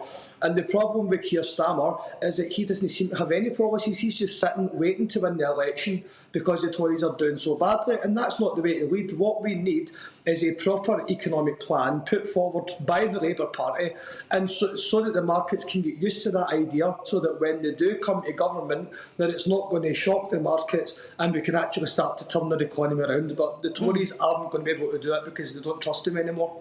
Well, Reem, listening to that, does that not? How do you feel? Because basically, Australia has the same pressures that we have in this country. It's not a walk in the park. Of course, and there are these exact pressures globally. I mean, the sort of issues with energy, with Russia, Ukraine, those events are affecting all prices across the country and across the world, and that means that those impacts are seen everywhere. But inflation at 8%, I mean, that's significantly lower than inflation in the United Kingdom, and we've been seeing this happen across the past 10 years. We, like I said before, have the highest taxes in 70 years. In Australia, they have significantly lower taxes. And look, we can talk about the political situation, we can talk about, all the other issues that definitely occur in Australia. But actually what we're seeing is the difference is that Australia is clearly assessing that there is a problem in the United Kingdom and that there is a demand for people to leave. Well, I'm going to finish this with Alexandra. Do you think then that really Australia should be working more with the UK rather than... Because looking at that, it looks like they're sort of trying to poach a load of our workers, seeing the situation that we're in. Well, I think it's a good thing if people move both ways. Actually, by the way, the tax burden in Australia isn't much lower than the tax burden in the UK. Unemployment is about the same and the inflation rate is very similar as well. So let's set aside the party political points, although I say one thing for the SNP. There's no political party in Australia which is trying to break the country up. All of the political parties believe in keeping the country together. But look, Australians come over here, and I'm a case in point, because I love living here. It's a fantastic country. It does have a very good standard of living. Unemployment is, of course, at historically low levels in the UK, so it's not difficult for Australians to get jobs here. The people on the whole are just friendly as they are in Australia. One of the things I'd say about the UK is people talk the country down. In Australia, people don't talk the country down, people talk the country up. So one cry I would make to the British people is stop, for God's sake, bagging your own country and painting it as though it's the worst place on earth to live. Because, by the way, there are hundreds of thousands of Australians, something like 400,000 Australians who live in the UK and who love living here. Well, listen, thank you so much. Former Australian High Commissioner Alexander Downer, former SNP Glasgow City Councillor Austin Sheridan, media writer at The Australian Sophie Ellsworth, and also political commentator Reem Ibrahim. Thank you very much all for your thoughts. Whilst it's coming up to 34 minutes after 5 o'clock, this is GB News on TV, online and on digital radio. Coming up, we will continue with that great British debate this hour. I'm asking, what can employers do to keep their workforce in the UK? You'll hear the thoughts of my panel, broadcaster and columnist Lizzie Cundy, also political commentator Sam Dowler. But first, let's get your latest news headlines.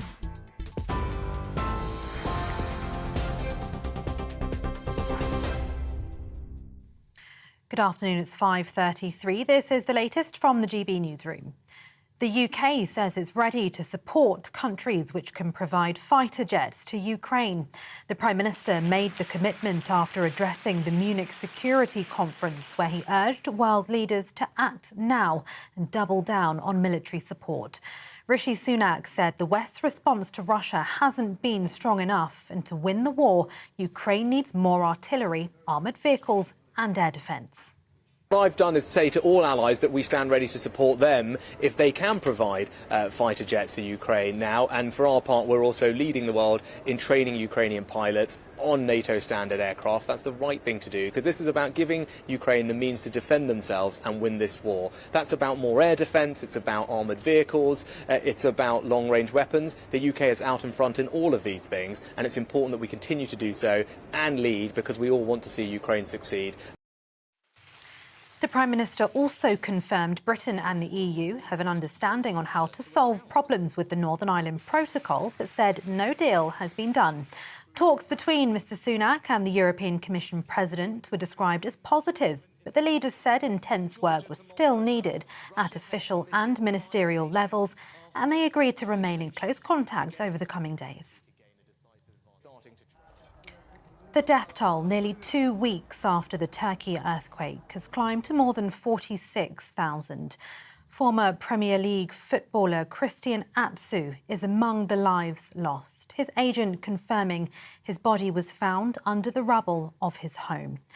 Rescue efforts are continuing, and just this morning a child was among 3 people saved 296 hours after the first quake hit. British billionaire Sir Jim Ratcliffe and his company Ineos have joined the race to buy Manchester United. The chairman of one of Qatar's biggest banks, Sheikh Jassim bin Hamad Al Thani, has also tabled a bid. Sir Jim says he wants to make the club a beacon for a modern, progressive, fan-centred approach to ownership, which is focused on winning the Champions League. TV, online and DAB+ radio. This is GB News.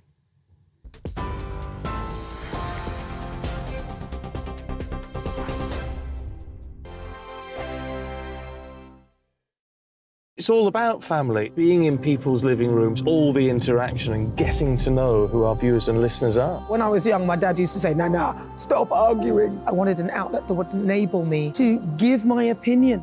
People are going through a really hard time right now, and I know that you don't feel like you're being listened to by the establishment. I came to GB News because it's the People's Channel, and I want the audience to have their say on the events of the day. We're dynamic. We do something different. Democracy shows that the wisdom of the nation is in its people. I get to travel to find out what the story is from a personal perspective. The British people aren't fools. We know when we're not being told the full story. We've got to work out how Britain moves forward from this. It's the best country in the world. The establishment had their chance. Now we're here to represent your views. Britain's watching. Britain's watching. Britain's watching. We're proud to be GB News. The People's Channel. Britain's news channel. Monday to Thursday, 9 p.m. till 11 p.m. Join me, Dan Wootton. I'll bring you the sharpest takes and hottest debates. Do you not believe in prison? I don't believe in prisons. I'm completely stunned. I guarantee you there'll be no spin, no bias, no censorship. I actually was personally quite offended by it. And no reason to go to bed. So I guess they've always been quite woke. That's Dan Wootton tonight on TV, radio and online. Monday to Thursday from 9 p.m. till 11 p.m. on GB News. The People's Channel. Britain's news channel. Hello, I'm Michelle Dewberry, and you can join me every weekday 6 till 7 on Jubes and Kerr. You're an inspiration to us all. Clip that bit off. Well, you are. That's my ringtone. My political ambitions those days are gone, I can tell you. She's only teasing. Go on. He's probably going to want to lay down now. I'll give him 2 minutes to have one. Let's respectfully disagree. That's what we like on Jubes and Kerr. Come and join us. GB News, the People's Channel. Michelle Dewberry, weekday evenings at 6 o'clock. I'm Simon Evans. Join me on GB News for Headliners at 11 p.m. What's the scoop? I'll be joined by 2 of the country's top comedians. That's right. As we take a look at tomorrow's newspapers tonight. We're going to get into trouble. If it's a big story, we'll be covering it. Spill some tea on him. There we go. But we'll also have some fun. I wouldn't stick up a bank. My father didn't love me. So anyway. Headliners every night from 11 on GB News, the People's Channel, Britain's news channel. We are GB News, the People's Channel. And right across the United Kingdom. You can find us on Sky Channel 512. Virgin Media Channel 604. Freesat Channel 216. Freeview Channel 236. And YouView Channel 236. You can also take us with you on DAB+ radio. With the GB News app and at the website gbnews.uk. We're absolutely everywhere. Come join us on GB News, the People's Channel, Britain's news channel.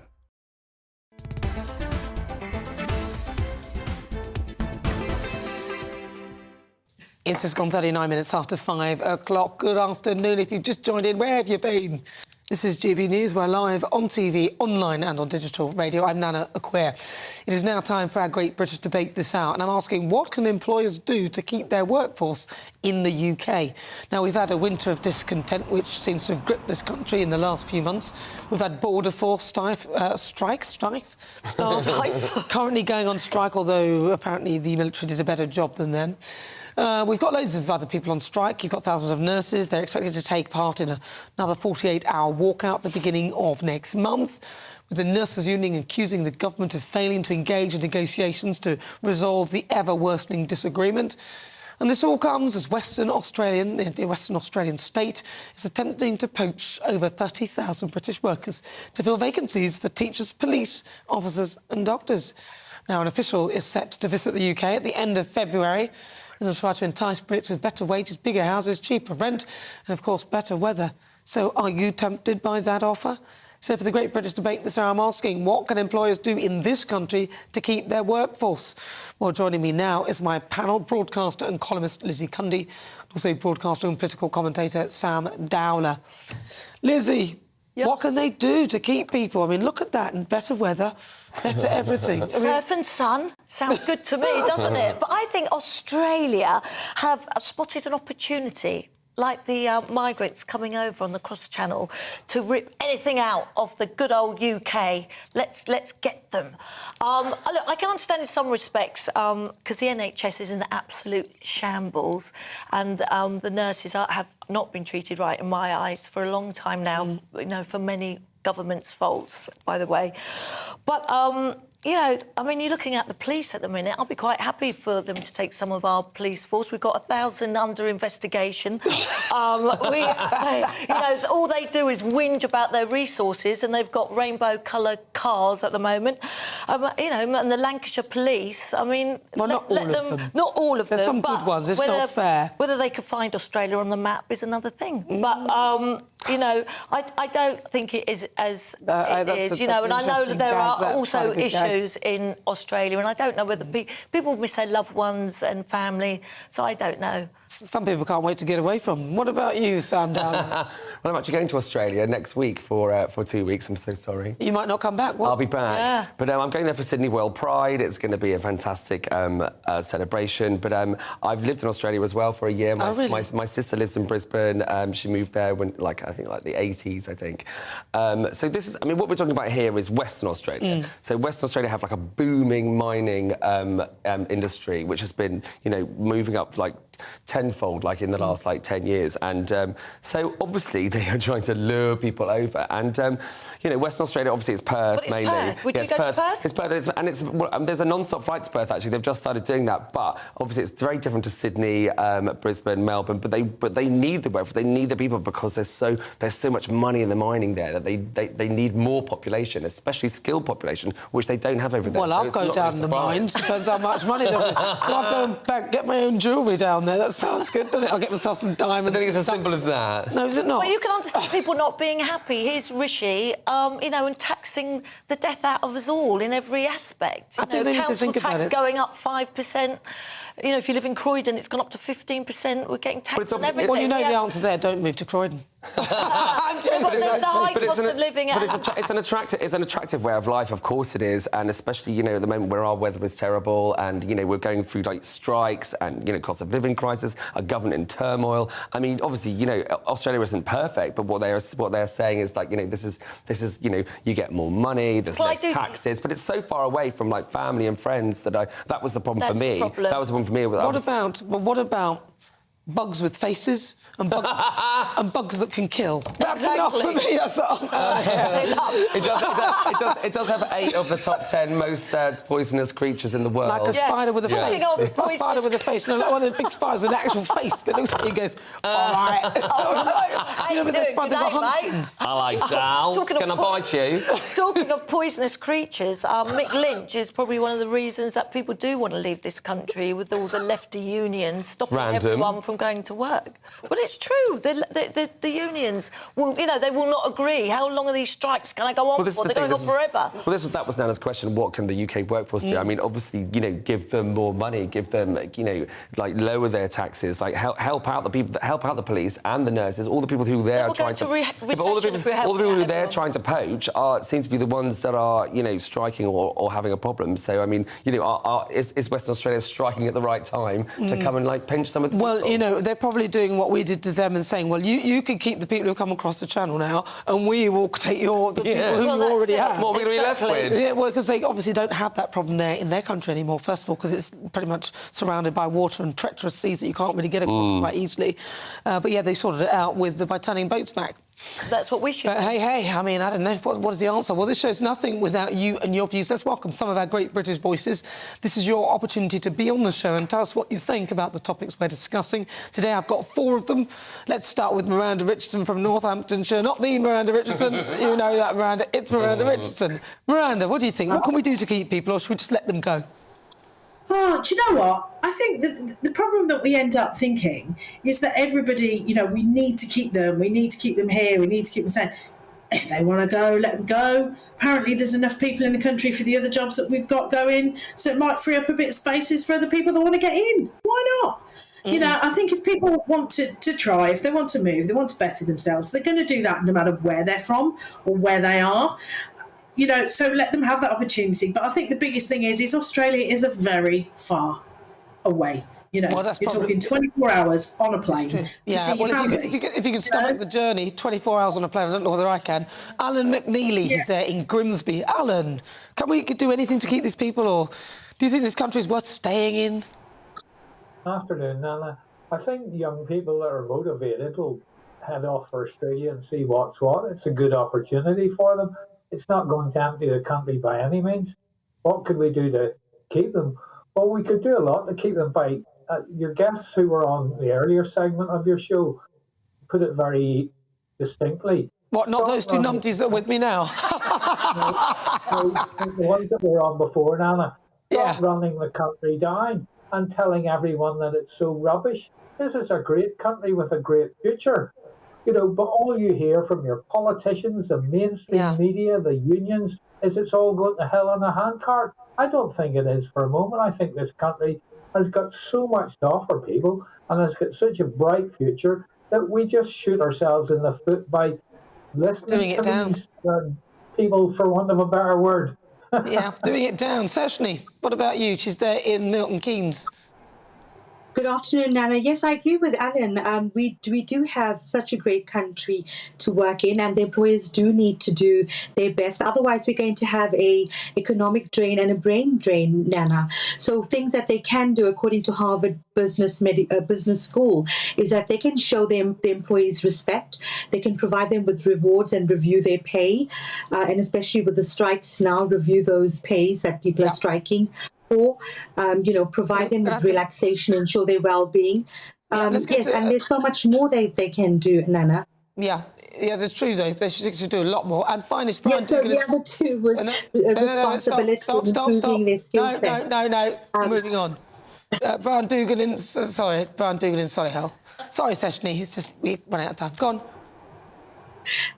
And the last one was... No, not you. No, Brian Dugan. Brian. Sorry, Brian. Sorry, okay, that's it. I'm done now, I Brian. agree with you. I think that we need to speak up about what we can do in this country. All we need from Australia is to import the weather. If we can do that and bring over the sunshine, I think we'll be okay.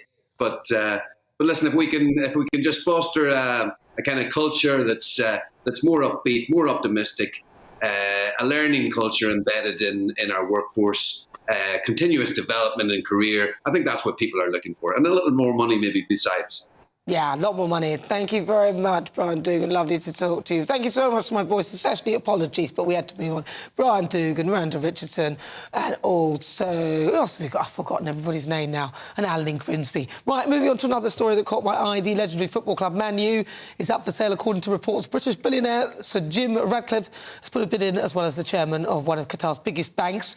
Should Man U accept this offer? Lizzie Cundy, quickly, 30 seconds. No, absolutely. It will be devastating for the Premiership, devastating for the players and devastating for the UEFA, and it would be awful because we can't just say, all this money and not look at all their horrific human rights laws and how they treat the gay community. We're sort of hypocrites, aren't we, Sam? Quickly, 30 seconds. We all know that football is rife with corruption. They should go for the deal that gives the people and the fans the most power. Right, well, that's that. Well, I think that we're hypocrites and we can't talk about other people's human rights when, if you go back really far back, we weren't that great ourselves. Right, it's time for a very special quickfire quiz dedicated to my favourite Scottish lady, First Minister Nicola Sturgeon.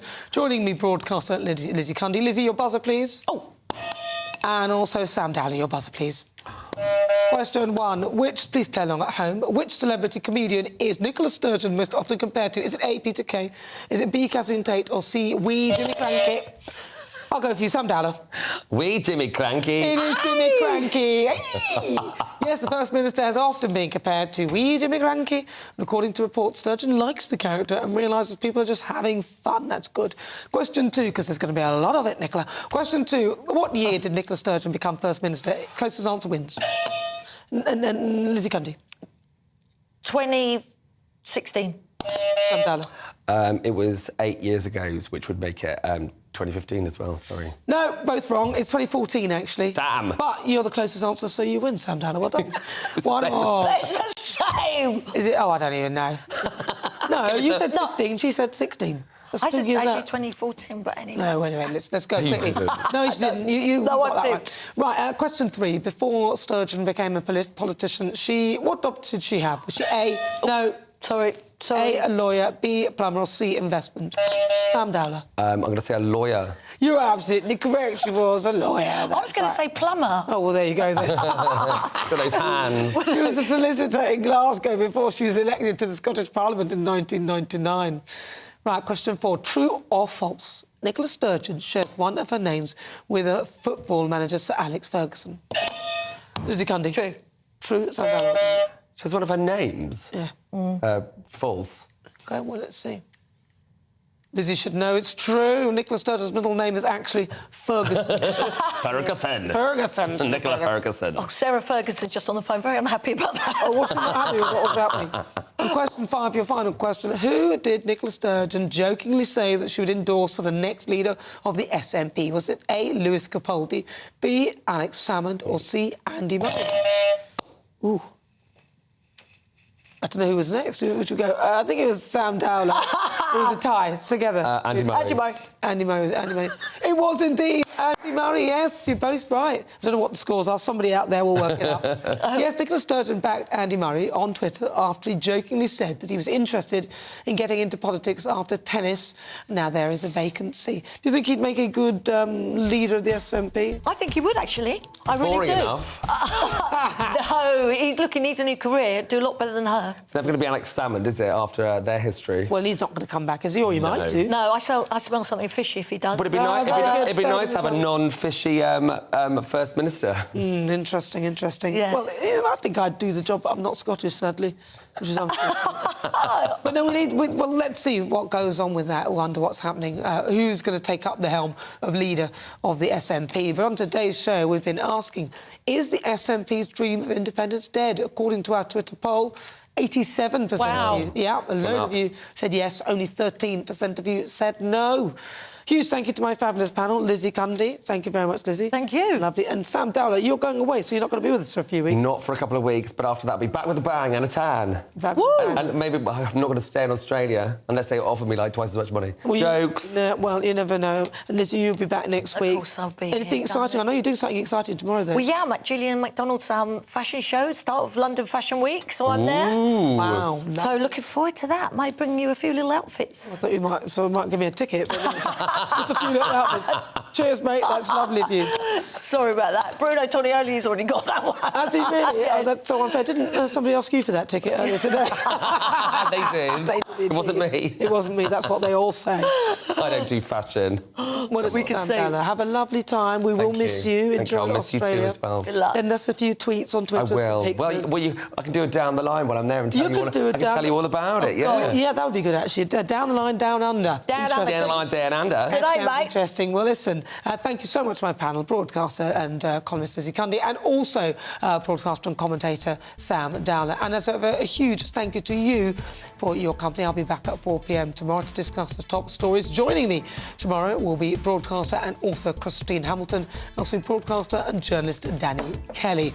I'll leave you with the weather, but don't forget as well, you can download the GB News app. You can check out all of the programmes live and play catch-up with anything that you've missed, or you can also stream all the shows live on YouTube, where you can check out and hopefully have a look at my monologue, retweet everything, please. All right, listen, I'm sounding desperate. I'll see you tomorrow. Make sure you join me at 4 for another fun show. See you then. Enjoy. Hello, I'm Craig Snell, and here's your latest forecast from the Met Office. Well, as we go through the next few days, It's set to remain changeable across the north of the UK, but further south it's going to be fairly mild, but for most of us it's going to be turning a good deal colder come the middle of next week. So here's the situation at the moment. We've got an area of low pressure across the north, bringing in a spell of rain here. Still some lingering rain across the English Channel, but as the evening goes on we will see that begin to clear away into the continent.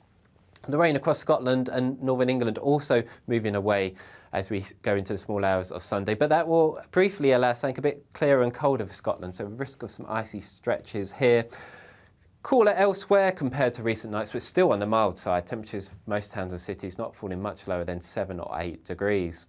So a quiet start in the south on Sunday, but rain already working its way into western Scotland, and that will move its way eastwards as the morning goes on. Bringing in a lot of cloud also for Northern Ireland and Northern England. Could just see a few spits and spots of rain here too, especially across the high ground. But further south, here's where we see the lion's share of the sunshine, especially come the afternoon across southwestern England, central southern England, and temperatures here reaching 14 or 15 degrees. A milder day tomorrow compared to today across Scotland, but that'll be tempered somewhat by a keen wind which will reach gale force later on in the evening as this rain continues to work its way southeastwards as the night goes on. Further south, fairly quiet, but a bit more wind around, but that will help keep temperatures up around 7 or 8 degrees. So Monday we will see a bit of a north-south split across the country. This area of rain will slowly work its way a little bit further southward, so quite a breezy, wet picture for much of Scotland, Northern Ireland and eventually into Northern England. But further south, remaining dry, some brighter spells and still mild here. And that continues on into Tuesday, but then a change on Wednesday. All of us turning colder with a risk of some wintry showers in the north.